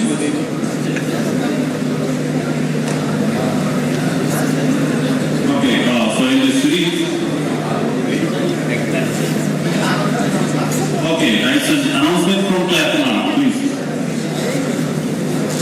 It's not an announcement, it's just to thank VIP, thank you Ajay ji, thank you Santosh, thank you Dr. Anade, thank you VIP and all its members. I just want to reiterate the point of Mr. Uday and Gopal. I think it's a very great idea, sir, that you formed the confederation. We as CLEPMA are part of this confederation and we really love this initiative and we would definitely want to work together for the common interest of our sector. So kudos sir, and we look forward to working together with all the other associations also. Thank you so much. Thank you. So now we quickly start with the felicitation of media partners. And I would request, please, all the media partners, please be ready in the screens as displayed. The first, Poultry Technology, and I request Dr. Jitendra Verma sir. Dr. Jitendra Verma sir, to felicitate Poultry Technology.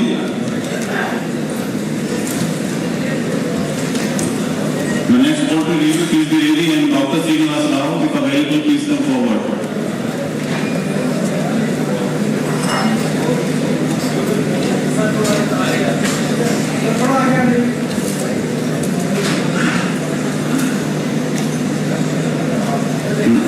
Next, Poultry review. Poultry review, if available, please come forward. And I request Dr. Srinivas Rao. Dr. Srinivas Rao sir. Poultry review. Poultry review.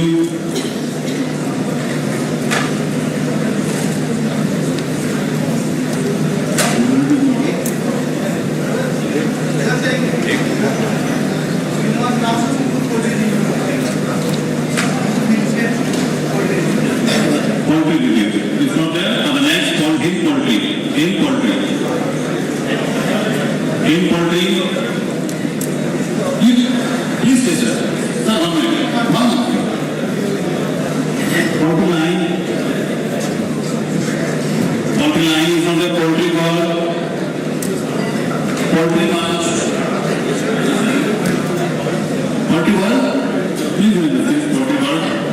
And it was Dr. Pal sir. Poultry line. One second.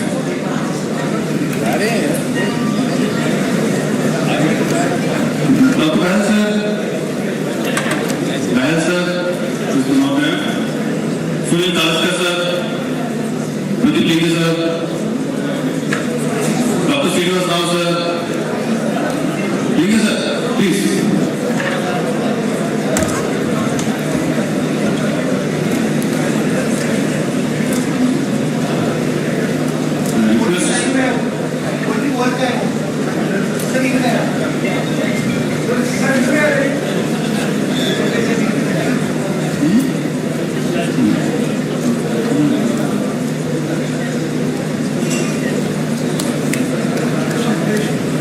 Dr. Vishal sir, please felicitate Poultry line. Poultry line, please sir, felicitate. Poultry months, please come forward if you are here in the sequence. Poultry months and poultry punch. Poultry punch. Dr. Vishal sir, please.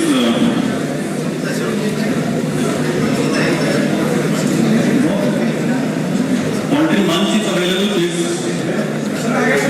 Please, poultry. Box in. National media is available. Poultry fortune, poultry herald, and the next in the sequence, please be ready. Poultry punch. Okay. Poultry punch, I request Dr. Sarat sir. Sarat sir is available. Okay. Sarat sir, please wait. In the next, I will call you. Denison media. Denison media. Poultry fortune. Next in the sequence, please check. Poultry herald. Poultry and dairy feed news point. Pashu Sandesh. Poultry Live India. Poultry Vision, Poultry Creation, please join the stage and request Dr. Sarat sir, please felicitate to Poultry Creation. Poultry Creation.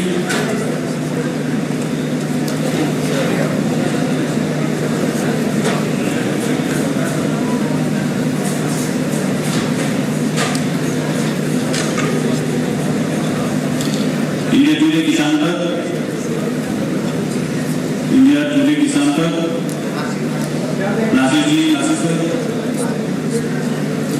And request Dr. Sofia sir to please felicitate our media partner, Kisan Tak. India sir, please felicitate. बुलाएंगे sir.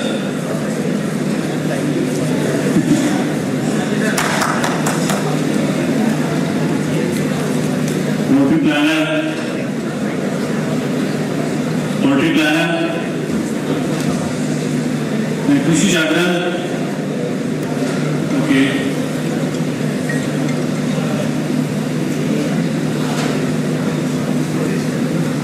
Okay. Poultry square.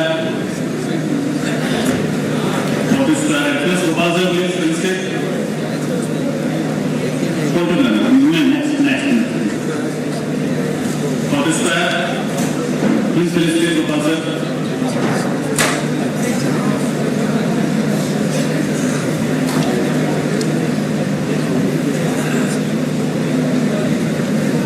Dr. Jiro sir requesting to felicitate Poultry square. Next. Poultry square and Jiro sir available.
Sim Bionutrients. Fitness both please be available. Argun Agro Industries Private Limited, they are our platinum sponsor. And request our President, Dr. Ajit Pandey sir, to please felicitate.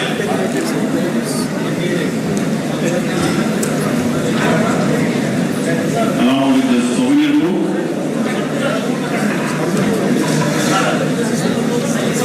So, Argun and Sim Bio together. Argun Agro Industries Private Limited and Sim Bionutrients.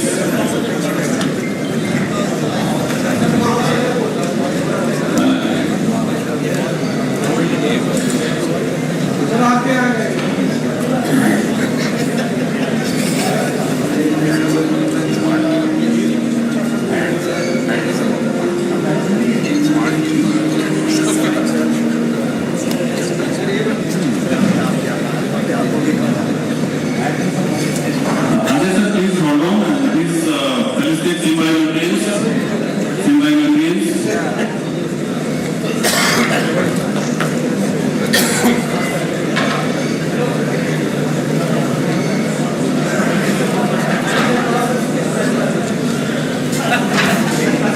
Background music चला सकते हैं बैठे रहिए विशाल sir थोड़ा music रखा Arjun sorry Sim Bionutrients platinum sponsor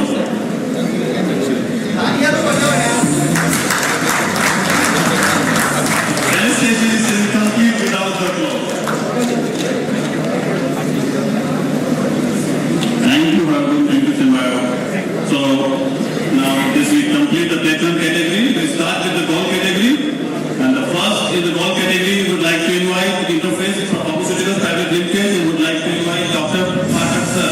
Pathak sir, please join the stage and felicitate Interface Pharmaceuticals. And in the sequence, please be prepared ITMA, Australia, Large Engineering and Microbiologicals. Please be ready in the sequence. And request, please check the sequence and please be ready.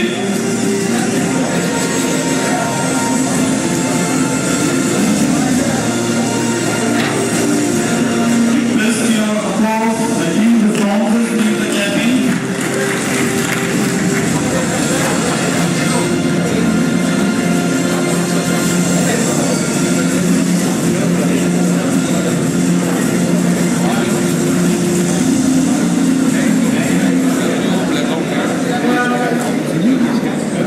Dr. Jeevan sir, if you are available, please join the stage. Dr. Jeevan sir.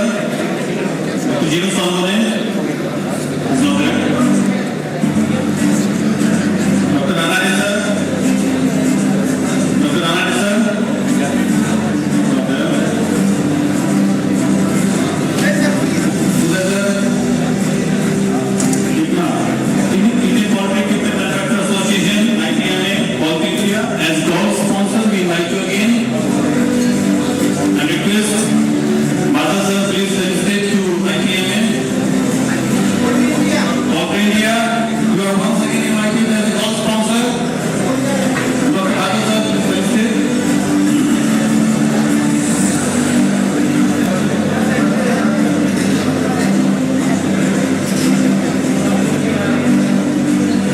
Kubha sir, Dr. Kubha sir. Ma'am Kubha sir. Now please be ready next, please. And the large engineering, please be available to large engineering.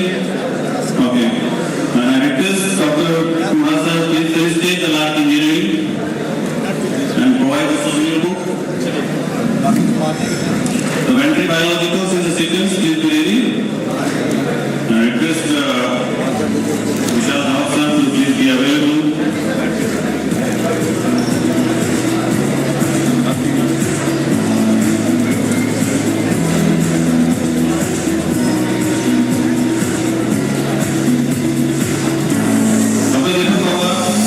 Dr. Deepak Pawar request for Poultry Biologicals. Felicitate Poultry Biologicals. Line please. Dr. Vishal sir.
JCM. Okay, I just mentioned, sir, please, Mr. Wilson, sir. Mr. Wilson, sir, please bring me to the next. Uwe Parma, C, private limited. Uwe Parma, C, private limited, please. Mr. Wilson, sir.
Next in the sequence, Visual Biocop. Dr. Rakesh Sikri sir available. Rakesh Sikri sir.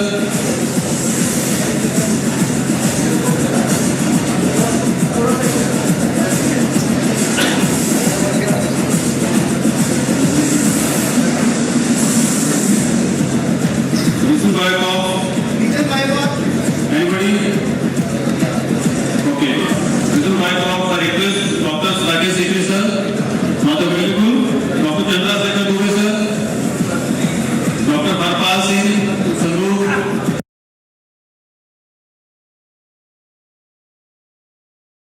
Address Sodi sir.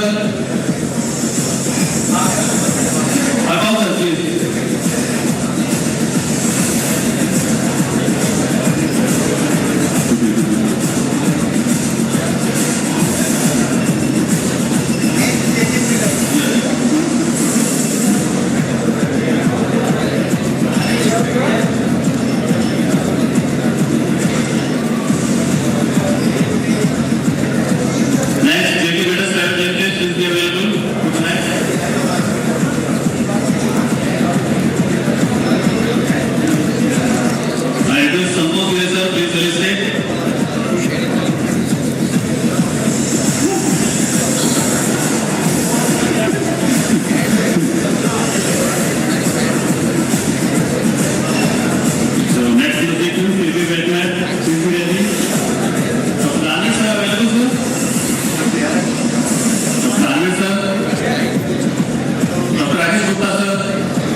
Coming from please felicitate Innovate Feeding Solution.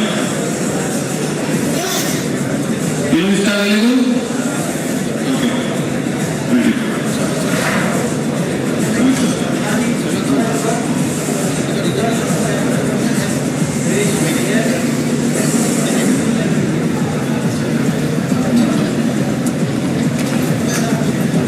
Principal sir, Principal ji, sir available? Principal, Mr. Principal, sir.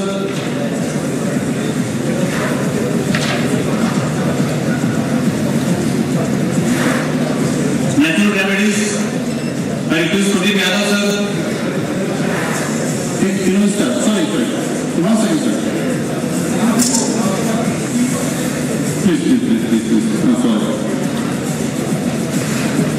Oh yeah.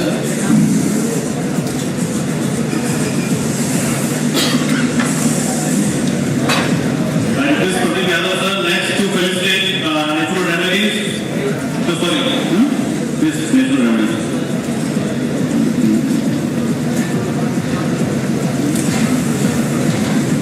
Dr. Nikhil Jamade sir.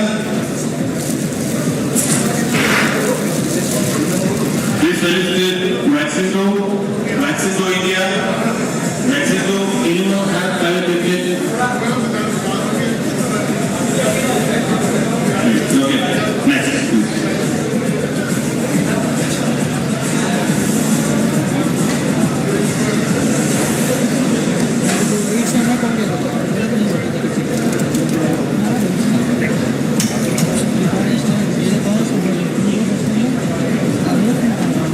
Breathing system.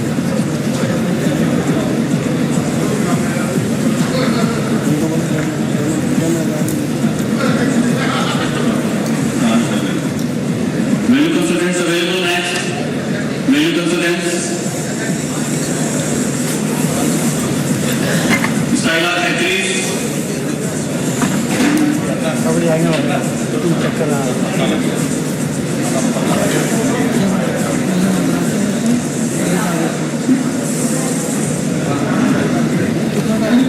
Okay, menu consultant, please. Menu consultant. And request Dr. Rajesh Kitaria, please felicitate to menu consultant.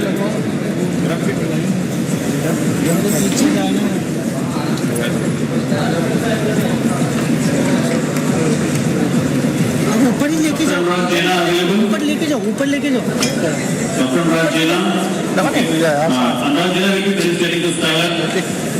Please felicitate next. उसको phone करो. है नहीं, जम वाला बंदा नहीं, वो पीछे नहीं है. लगा के चला जाओ. लगा के चला जाओ. मुकेश भाई, सामान पकड़ा रहा. मुकेश भाई. Mukesh ji. Rajesh Gupta sir, Dr. Rajesh Gupta sir available. Sir, please felicitate all pro solutions.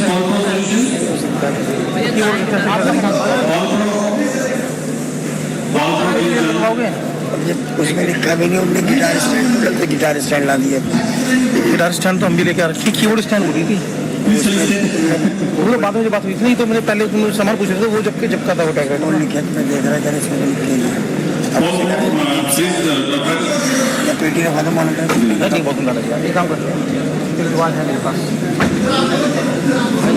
अब पंडित जी की शान के लिए कुछ तो करना पड़ेगा भाई. शान थोड़ी कम करानी पड़ेगी.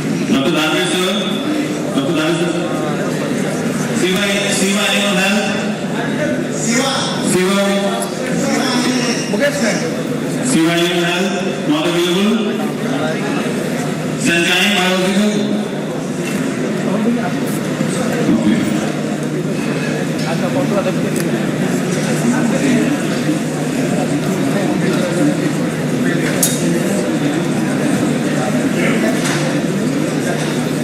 I request Dr. David sir to please felicitate Sunshine Biological Private Limited. Choices India Limited, please be available. Choices next, please be available. Choices. Anyone from Choices? Abyss Health Nutrition India Private Limited. Abyss Health. Okay.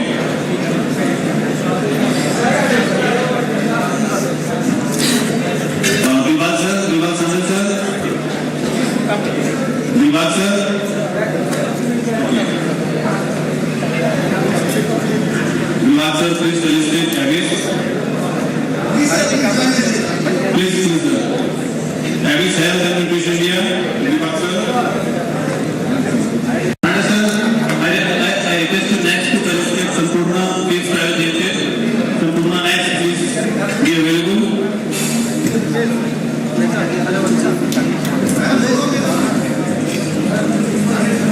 Rana sir, for next.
Sir programme 7 बजे से बंद कर दूं।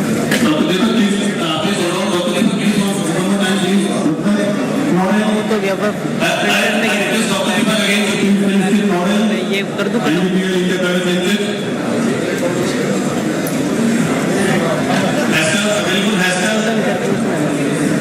चलेगा तो चलेगा 11:30 बजे तक चलेगा मुझे लग रहा है।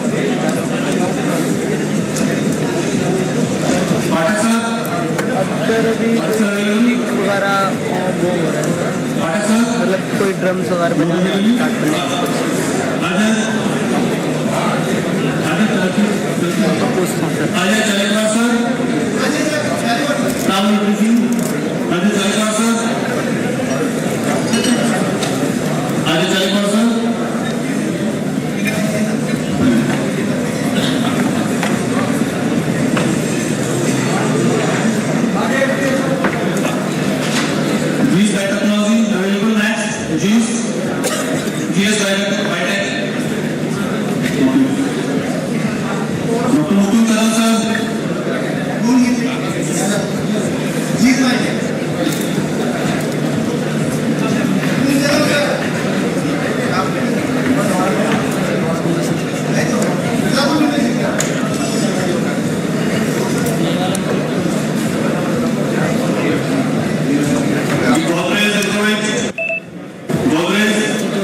हाँ ये कब का हो गया मुझे लग रहा है मम्मी बताया नहीं इन्होंने अब बता दे वो भी पकड़ ही जा रहा है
request for the vote of thanks. I request sir.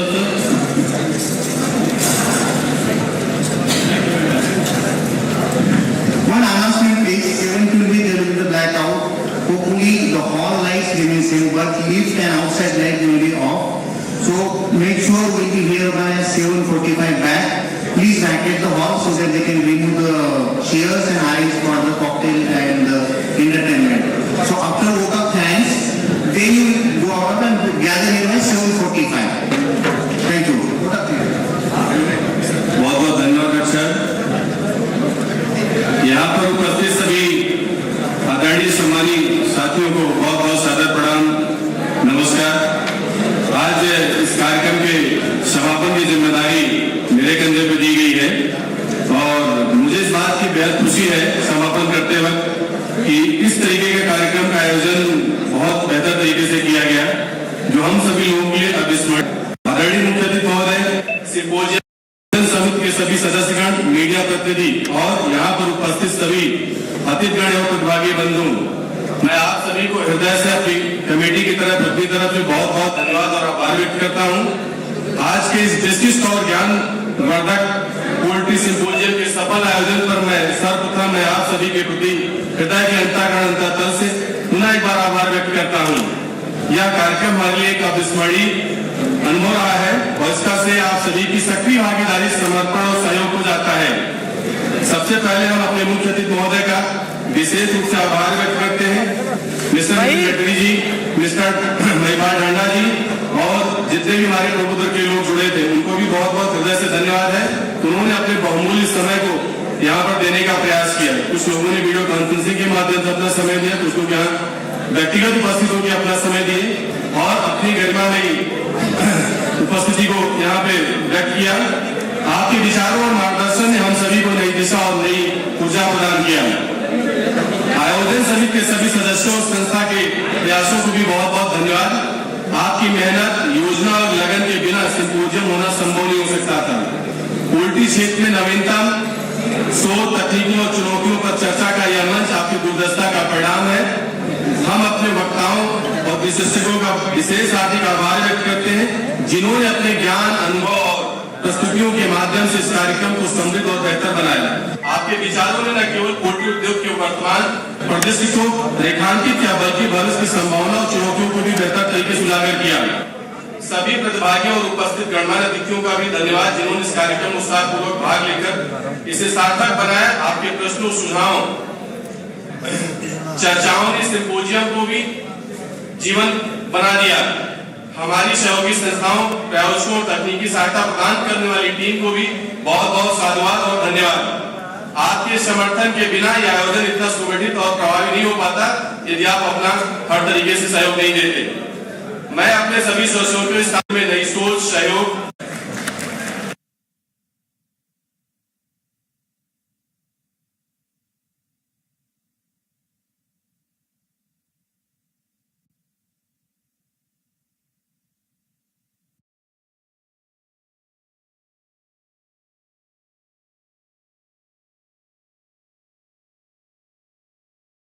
Operation सिंदूर की सफलता के बाद भारतीय सेना ने प्रेस कॉन्फ्रेंस कर दिया और प्रेस कॉन्फ्रेंस के साथ न सिर्फ जानकारी साझा की है बल्कि एक मैसेज भी दिया है। जो आतंकवादी पूछ रहे थे कि क्या धर्म है, उनको मैसेज दिया है। जिन महिलाओं के सामने उनके पतियों को मारा गया और जो देश में दंगे भड़काने की साजिश की गई, सिर्फ 26 लोगों को नहीं मारा गया था, पूरे देश को डिस्टर्ब करने की कोशिश कीजिए, उसको मैसेज दिया गया। हमारे साथी कुलदीप और सिद्धांत हैं जो इस प्रेस कॉन्फ्रेंस में नज़र बनाए हुए थे। कुलदीप, हम आमतौर पे इससे पहले भी कई बार प्रेस कॉन्फ्रेंस देखते हैं, सेना के बड़े अधिकारी आते हैं, लेकिन इस बार जो विदेश सचिव हैं विक्रम मिस्री, उनके साथ प्रेस कॉन्फ्रेंस करने आती हैं colonel Sofia Qureshi Indian army से और विंग कमांडर व्योमिका सिंह, ये दोनों प्रेस कॉन्फ्रेंस करने आती हैं। पहले इसका क्या मैसेज है? देखिए, इसमें भारत इस प्रेस कॉन्फ्रेंस में के जो की टेक अवेज हैं, अभी हम लोग उस पर बात करेंगे कि क्या क्या मुख्य बातें। ज़्यादातर चीज़ें हम जान ही चुके थे, उसके पहले जो खबरें आई थी और कुछ प्रेजेंटेशन के ज़रिए और एक फुटेज के इस्तेमाल से भी उसको और बेहतर तरीके से प्रिसीजन के साथ दर्शाया गया है। लेकिन ज़्यादा बड़ी बात थी कि बीच में जो है विदेश सचिव बैठे हुए हैं और दोनों तरफ भारत की 2 महिला अधिकारी बैठी हुई हैं। जब आप भारत और पाकिस्तान की फोर्सेस उनके स्टेट की स्थिति और हमारे स्टेट की स्थिति में जब आप कहते हैं तो ये बुनियादी फ़र्क है कि हमारे यहाँ हम सिर्फ हिंदुस्तान को ही मैसेज नहीं दे रहे हैं, हम अंतर्राष्ट्रीय समुदाय को भी मैसेज दे रहे हैं कि हमारे यहाँ महिला अधिकारी इस तरह के बड़े ऑपरेशन के बाद प्रेस कॉन्फ्रेंस करती हैं और देश को संबोधित करती हैं। दूसरी बात ये कि चुनाव भी बहुत महत्वपूर्ण है। एक हमने वायुसेना की विंग कमांडर को चुना, हेलीकॉप्टर पायलट हैं वो, और चेतक हेलीकॉप्टर उन्होंने अक्सर उड़ाया, 2500 प्लस आवर्स का उनका एक्सपीरियंस है। वो अंग्रेज़ी में जो प्रेस कॉन्फ्रेंस में बात कर रही थी, विंग कमांडर व्योमिका सिंह। और दूसरी तरफ सोफिया कुरैशी जो जिनकी पीढ़ियों से रिश्ता है जिनका सेना से, उनके दादाजी सेना में थे, उनके पति ताजुद्दीन कुरैशी वो भी सेना में ही हैं। ऐसे समय में जब ये बात हो रही थी कि एक चैलेंज होता है ना कि आप सोचें कि एक भारत में बहुसंख्यक आबादी हिंदू है और हिंदू लोगों को टारगेट करके उनका धर्म पूछ करके मारा गया, और उसके बाद रिलीजियस ताना बाना ना हिले, ये एक सरकार के लिए चैलेंज होता है। घर में किसी तरह के टेंशन्स ना हो, और उस तरह के कुछ एक घटनाएं जो देखने में नज़र में आई, सोशल मीडिया पर कुछ लोगों ने नफरत फैलाने की कोशिश की, तो भारतीय सेना ने एक मैसेज उसको भी आप कह सकते हैं कि एड्रेस किया है कि हमने 2 महिला अधिकारी चुने जिनमें से एक अल्पसंख्यक समुदाय से आती हैं। तो ये एक दूसरा मैसेज पाकिस्तान को है कि साहब आप इस नज़रिए से जो हमारा जो प्रोफेशनलिज्म है, हमारे यहाँ जिस किस्म के अवसर हैं सभी के लिए, महिला के लिए भी, अल्पसंख्यक के लिए भी, एक डेमोक्रेटिक रिपब्लिक हम लोग हैं, वो उसमें आप हमारी बराबरी नहीं कर सकते हैं। और पूरी दुनिया को ये संदेश है कि हम बहुत एक प्रोफेशनल आर्मी हैं। आप ये देखें कि हमारे जो आर्मी के स्टेटमेंट है उसमें कोई रेटरिक नहीं है जो पाकिस्तानी आर्मी से बहुत डिफरेंट है। वो बहुत ही सधा हुआ बयान है। उसमें ये भी कहा गया, अभी हम उस पर बात करेंगे, विक्रम मिस्री ने कहा कि this is an on going thing, ये भी चल रहा है। तो हम हो सकता है फिर से आपके सामने थोड़ी देर में आएँ, क्योंकि अब जब हम गोल करके, फुटबॉल के गेम में होता है कि आपने गोल कर दिया, वैसे ही इस तरह के वॉर लाइक सिनेरियो में होता है कि आपने एक अटैक किया है, देन यू एक्सपेक्ट रिटेलिएशन। तो अभी सारी तैयारी, ज़्यादातर तैयारी इस बात से अपने आप को सुरक्षित रखने की है कि पाकिस्तान के रिटेलिएशन को हम रोक सकें या उसका जो असर है वो मिनिमाइज़ कर सकें। तो अभी हो सकता है इस तरह की प्रेस कॉन्फ्रेंस हम 1 आध दिन में, 2 दिन में हो सकता है फिर से देखें। पर ये है कि फिलहाल 2 महिला अधिकारियों को सामने रख करके ये बहुत बड़ा मैसेज है। और ये ऑपरेशन सिंदूर जहाँ से नाम पिक किया गया, ऑपरेशन का नाम रखा गया, उसको भी दर्शाता है। और प्लस जो विदेश सचिव ने शुरुआत में कहा कि एक ताना बाना बिगाड़ने की कोशिश की गई, एक धार्मिक वैमनस्य फैलाने की कोशिश की गई, उसको भी काम डाउन करने के लिए, उसको भी मैसेज करने के लिए दोनों तरफ मैसेज दे। सिद्धांत, प्रेस कॉन्फ्रेंस की मेन टेकअवेज क्या है, आपको क्या लगा इसमें? देखिए, जब विक्रम मिस्त्री बोल रहे थे तो उन्होंने साफ कहा कि जो सरकार का लक्ष्य है कि एक संघ शासित क्षेत्र को हम धीरे धीरे विकास की ओर ले जाएं, लेकिन पाकिस्तान में मौजूद लोग लगातार इसको डिस्टेबलाइज करने की कोशिश कर रहे हैं। हालांकि इसके पहले जब पीसी शुरू हुई तो पीसी में एक छोटी सी मूवी दिखाई गई जिसमें पिछले 25 सालों के अंतराल में देश में हुए कुछ सबसे जघन्य और सबसे बड़े आतंकी हमलों का जिक्र था, और उसमें मारे गए लोगों का काउंट जब आखिर में क्यूमुलेटिव दिखाया गया तो वो कुछ यूं था कि सिविलियन की संख्या जो देश में थी पिछले 25 सालों में 350 लोग मारे गए और 800 से ज़्यादा लोग घायल हुए, और सुरक्षा बलों के लगभग 600 लोग मारे गए इन तमाम आतंकी हमलों में, और 1600 से के आसपास लोग घायल हुए। तो इसके बाद ऑपरेशन सिंदूर जब लॉन्च हुआ तो उन्होंने इसका प्रीटेक्स्ट बताया कि यूएन ने ही दी रेजिस्टेंस फ्रंट को, जिसने इस हमले की जिम्मेदारी ली है, उसको ब्लॉक किया। लश्कर का आउटफिट है, उसको बैन किया। फिर उन्होंने कहा कि मई और नवंबर 2024 में भारत ने यूएन की 1267 मॉनिटरिंग कमेटी है, उसको एक रिपोर्ट सौंपी थी। इसमें कहा था कि इसमें टीआरएफ से जुड़े इनपुट्स हैं, और दिसंबर 2023 में इसके भी एक साल पहले भी इंडिया ने जैश और लश्कर को लेकर यूएन की इसी मॉनिटरिंग कमेटी को इनपुट्स दिए थे। लेकिन वो ये भी मार्क कर रहे थे कि इसी साल 25 अप्रैल यानी पहलगाम अटैक के 4 दिनों बाद पाकिस्तान यूएन के सामने खड़ा था कि साहब टीआरएफ को थोड़ी रियायत दी जाए ताकि उसे एक प्रतिबंध की शक्ल में न देखा जाए। और उन्होंने बार बार ये प्रेसर में भी 2 बार कहा, एक बार हिंदी में एक बार अंग्रेजी में, कि पाकिस्तान से बार बार कहा गया कि वो अपने यहाँ मौजूद टेरर स्ट्रक्चर्स पे एक्ट करे, लेकिन पाकिस्तान एक पखवाड़ा बीतने के बाद भी इस पर कोई एक्शन नहीं ले रहा था। फिर उन्होंने दोनों जो महिला अधिकारी थी, व्योमिका सिंह विंग कमांडर और कर्नल सोफिया कुरैशी, उनको बुलाया। जो प्रेसर आया, प्रेसर में उन्होंने उन 9 साइट्स का जिक्र किया। स्क्रीन पे वो लिस्ट आई, तमाम टेरर स्ट्रक्चर्स का ग्रुप था जो हम लोग आज लगभग आधी रात से डिस्कस कर रहे हैं, उनका जिक्र था। लेकिन एक मार्के की बात है कि उसमें वीडियोस जारी किए गए।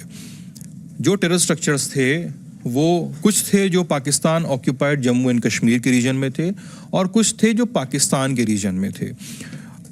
बॉम्बिंग के वीडियो सामने आए, before hit and after hit की। मैं अभी तक जो पहली बार एक बार ही प्रेसर देख सका हूँ, और मेरे साथी मानस हैं, वो शायद उसको ज़्यादा बेहतरी से बता पाएंगे। लेकिन आप जब पीओजेके में बॉम्बिंग देख रहे थे तो पीओजेके में बॉम्बिंग ड्रॉप बॉम्बिंग थी, जैसे ऊंचाई से बम को ऐसे छोड़ा गया, ठीक है। लेकिन जब आप पाकिस्तान की टेरिटरी में बॉम्बिंग के जब फुटेज दिखा रहे थे तो वो दूर से गाइडेड मिसाइल के जरिए आई हुई बॉम्बिंग लग रही थी, क्योंकि ऊपर से ड्रॉप लोकेशन नहीं दिख रही थी।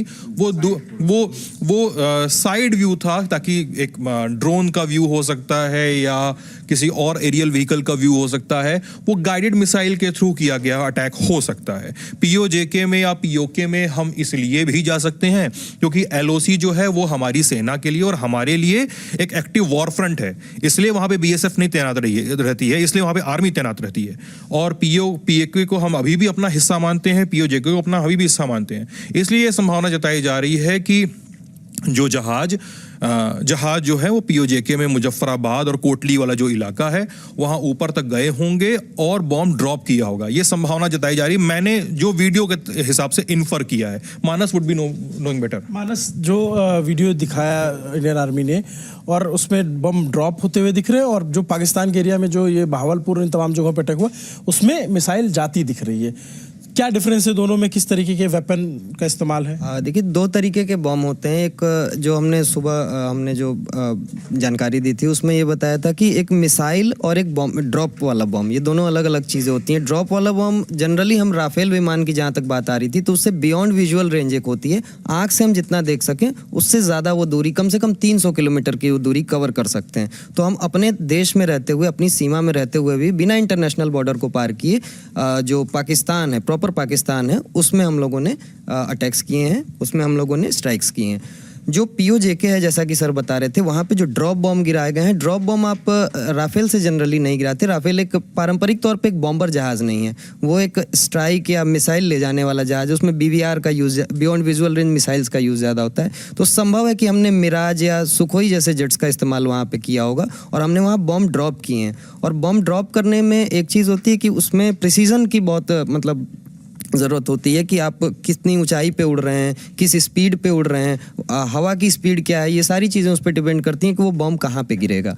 तो काफ़ी प्रिसीजन स्ट्राइक रही, जिस तरीके से वीडियोस दिखाए गए हैं कि जहाँ पे बिफोर और आफ्टर बॉम्बिंग जैसा सर बता रहे थे, तो काफ़ी प्रिसाइज स्ट्राइक रही, एकदम जहाँ चाहिए था वहीं बॉम्ब गिरा, कोई सिविलियन कैजुअलिटी की बात नहीं आई और टेररिस्ट लॉन्च पैड्स को ही सिर्फ नुकसान पहुंचा है इसमें। तो ये कुलदीप, एक चीज़ मैं ये जानना चाहता हूँ कि जैसे इंडिया ने एक रिटेलिएट किया और बहुत ही सधा हुआ एक्शन है, टाइम लिया, उनको टाइम दिया कि आप इस पे एक्शन लो ताकि वो ये ना कह सके, जैसे पाकिस्तान अभी उतावला होकर के शेलिंग कर रहा है, बम्बार्डिंग कर रहा है। अखनूर में 7 लोगों की सुंदरबनी में लोगों की जान गई, अखनूर शहर पे बम गिरा रहा है। इस तरीके से भारत ने कुछ नहीं किया था। भारत ने टाइम लिया, 1-2 हफ्ते का समय, कि आप अपने यहाँ पहले कार्रवाई करो ताकि हम आप ये कहने के लिए ना आप इस काबिल रहो कि नहीं भारत ने तो गुस्से में आकर के कार्रवाई की। तो क्या एक तरीके से डिप्लोमेटिक चैनल को इतने दिनों में साधा गया है, उस जरिए से भी पाकिस्तान की घेरेबंदी चालू है? एक इसमें महत्वपूर्ण बात है कि हम मतलब जो मैं बात कर रहा था ना कि फेल्ड स्टेट और एक फ्लरिशिंग स्टेट में फ़र्क ये है कि हमारी इकॉनमी आप देखिए साहब पिछले काफ़ी टाइम से ना हमारा जो इकॉनमी का चार्ट है हम उसमें ऊपर चढ़ते चले जा रहे हैं और पाकिस्तान की पॉलिटिकल अनस्टेबिलिटी, आर्थिक समस्याएं किसी से छिपी नहीं हैं। हमारे प्रोफेशनलिज्म का ये हिस्सा है, पॉलिटिकल लीडरशिप का भी प्रोफेशनलिज्म है, न सिर्फ आर्मी का, कि हमने अपना ड्यू टाइम लिया। हम उत्तेजना का क्षण पूरे देश के लिए था, लेकिन इसका ये मतलब नहीं है कि आप अगली रात ही अनप्रिपेयर्ड तरीके से करें। एक बात इसमें देखी सोची जा सकती है कि इसके पहले जो तैयारी हो रही थी वो ये जो 9 साइट्स हैं जो बहुत सिग्निफिकेंट हैं, जहाँ से जिनका पूरा सिग्निफिकेंस है कि हमें इनफैक्ट आर्मी प्रेस कॉन्फ्रेंस में बताया गया कि किस किस हमले के आतंकी यहाँ किस किस जगह से ट्रेन होकर के निकले थे। तो बहुत टारगेटेड और बहुत एसेट वर्क है, इस पे बहुत काम है। और हमें मालूम, हमने बहुत अच्छी इंटेलिजेंस के बेसिस पर ये काम किया है। तो चाणक्य पॉलिसी है इसमें, delay, drain and then attack. आप इतनी थोड़ा सा देर करें ताकि दुश्मन इस बात को लेकर के वंडर करता रहे कि आज होगा क्या। आप सोशल मीडिया पे जो बकवास चलती है वो आप देखते हैं कि वो ठीक है, एक बैंटर चलता है दोनों देश के नागरिकों के बीच में कि कब होगा अटैक की बातें हो रही थी। वो उसमें थोड़ा सा डिले किया गया, और जब डिले के बाद ड्रेन होता है एक समय के बाद आता है, वो हो सकता है 13 दिन बाद आए, हो सकता है वो 23 दिन बाद भी आ सकता है। झपकी आएगी। हाँ, एक झपकी आती ही है। और ऐसे समय में जब यहाँ मॉक ड्रिल्स हो रही थी और कहा गया कि अगले दिन सुबह फिर से मॉक ड्रिल्स होंगी, तो मॉक ड्रिल मोड में अभी देश है, ये मैसेज देते हुए रात में टारगेटेड स्ट्राइक्स की गई। डिप्लोमेटिक चैनल की जो आप बात कर रहे हैं, ऐसा लगता है कि ये 13 दिनों में उसी तरह की कुशनिंग भी की है।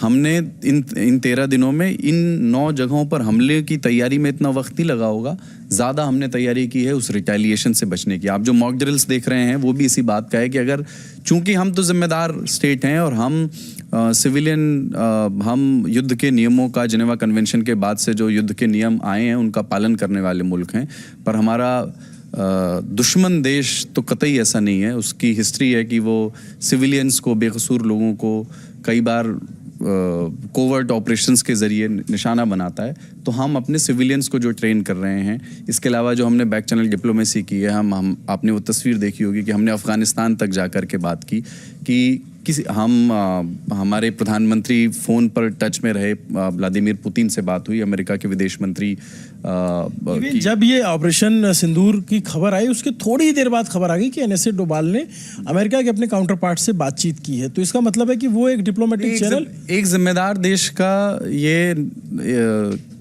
की जिम्मेदारी भी है कि अगर आप एक किसी तरह का क्रॉस बॉर्डर ऑपरेशन करते हैं तो आप अपने एलाइज को, अपने मित्र देशों को उसके बारे में सूचना देते हैं। जिस तरह की सूचना आज पूरे देश को दी गई, वो वैसी ही संबंधित मित्र देशों को सुबह दी गई होगी कि हमने इस तरह का टारगेटेड स्ट्राइक्स किए हैं। और आप ये देखें 2-3 बार इस प्रेस कॉन्फ्रेंस में रीटरेट किया गया, दोहराया गया। बहुत इस बात पे थोड़ी कम बात हो रही है कि भारतीय सेना की जो पहली प्रेस रिलीज आई उसमें भी कहा गया कि हमने कंसीडरेट रिस्ट्रेंट दिखाया है, हमने कंपैरेटिवली संयम दिखाया है कि हमने पाकिस्तानी सेना पर अटैक नहीं किया है। हमने इतनी बड़ी घटना हो जाने के बाद भी वहाँ के टेररिस्ट आउटफिट्स के जो बिल्डिंग्स हैं उन्हीं पर ही अटैक किया है। और यही इसी प्रेस कॉन्फ्रेंस में भी ये दोनों महिला अधिकारियों ने भी ये बात कही कि कोई पाकिस्तानी सेना पर अटैक नहीं किया गया है। तो जब आप पाकिस्तानी सेना पर अटैक करते हैं तो वो युद्ध की घोषणा के जैसा ही होता है। अभी हमने, अच्छा एक मज़े की मैं आपको बताऊँ, एक पत्रकार हैं याल्दा हकीम पहले कई ऑर्गेनाइजेशन में रही हैं, अभी वो इन दिनों स्काई न्यूज़ में हैं और अफ़गानिस्तान मूल की हैं। वो ऑस्ट्रेलिया में हैं, स्काई न्यूज़ में है। तो उन्होंने इस अटैक के बाद पाकिस्तान के जो सूचना मंत्री हैं तराड़ साहब, उनका जो है पाकिस्तान के सूचना मंत्री का इंटरव्यू किया और ऐसे सवाल उनसे पूछे कि वो बगले झांकने लगे। तो वो इस तरह की जो पाकिस्तान हमेशा करता है, उन्होंने ये सवाल कहा कि आपके यहाँ टेररिस्ट जो जगहें थी वहाँ पर अटैक करने का दावा इंडिया ने किया, ऐसा उनसे पूछा। तो आपका क्या कहना है? तो उन्होंने कहा कि मैं पहले ये क्लियर करना चाहता हूँ कि हमारे यहाँ कोई टेररिस्ट एक्टिविटी होती नहीं है, हमारे यहाँ कोई टेररिस्ट हाइड आउट नहीं है और सिविलियन लोगों पर हमला किया गया है। उसके बाद आप वो इंटरव्यू देखें, वो पाकिस्तान की इस हमले के बाद पाकिस्तान के एक मंत्री के मुंह से ही वो बगले झांकने वाला मूवमेंट है, क्योंकि उसके बाद वो उन्हें याद दिलाती हैं कि आपके यहाँ उसामा बिन लादेन पाया गया था, आपके रक्षा मंत्री ने भी चंद हफ्ते पहले बयान दिया था कि अमेरिका के कहने पर पाकिस्तान डर्टी वर्क्स करता रहा है, ये तो एक्सेप्टेंस है इस बात का। तो इस पर वो कहते हैं जवाब में, नहीं 2011 सितंबर 2011 वॉर एंड टेरर की घोषणा के बाद से स्थितियां बदल गई हैं, हम अब नहीं करते। वो ये मतलब उसकी माने ये थे कि हम अब नहीं करते, 2011 से पहले की बात छोड़ दें लेकिन फिर उसके बाद की बात है कि आप तो अभी 2-4 साल पहले तक FATF की ग्रे लिस्ट में थे। अंतर्राष्ट्रीय कम्युनिटी मानती थी कि आप आतंकवादियों को फंड करते हैं। तो बहुत ही असहज करने वाली स्थिति पाकिस्तान के लिए है। इसीलिए मैं ये बात इसलिए कह रहा हूँ कि आप आने वाले समय में कुछ देखेंगे आज में कल में कि एक इन्फॉर्मेशन वॉर भी शुरू होगा, जिसमें कुछ फर्जी क्लेम्स किए जाएंगे, जिसमें कहा जाएगा कि ये हो गया वो हो गया। और चूंकि अपने यहाँ पर एक जो पॉलिटिकल दबाव है, सब हर किसी को अपनी जनता को भी खुश करना है, तो पाकिस्तान के हुक्मरानों की ओर से, उनकी सेना की ओर से कुछ फर्जी क्लेम, आप जानते हैं कि वहाँ के बड़े पत्रकार तक भी 3 साल पुराना एक दुर्घटना का वीडियो, उसका जो इमेज है वो शेयर करके भारतीय विमान का बताते हुए शेयर कर रहे हैं। तो उस इंफॉर्मेशन वॉर से भी अपन को सावधान रहना है। पाकिस्तान से आने वाली सूचनाएं सही हो ये जरूरी नहीं है। मैं बार-बार लगभग हर वीडियो में बात बता रहा हूँ कि हो सकता है आपको फेसबुक पे बहुत सारे ऐसे हैंडल दिखे, ट्विटर पे, इंस्टाग्राम पे, जिनका नाम किसी भारतीय नाम जैसा हो, उनके डीपी में तिरंगा लगा हो, और लेकिन वो ऐसी बात कर रहे हो जो पाकिस्तान को सूट करता हो। ऐसे एक ट्विटर हैंडल में ट्वीट किया और उसको हामिद मीर जो वहाँ के पत्रकार हैं उसको रिट्वीट करके लिख रहे हैं कि लो इंडिया ने भी मान लिया। तो इससे भी अपने को बचना है।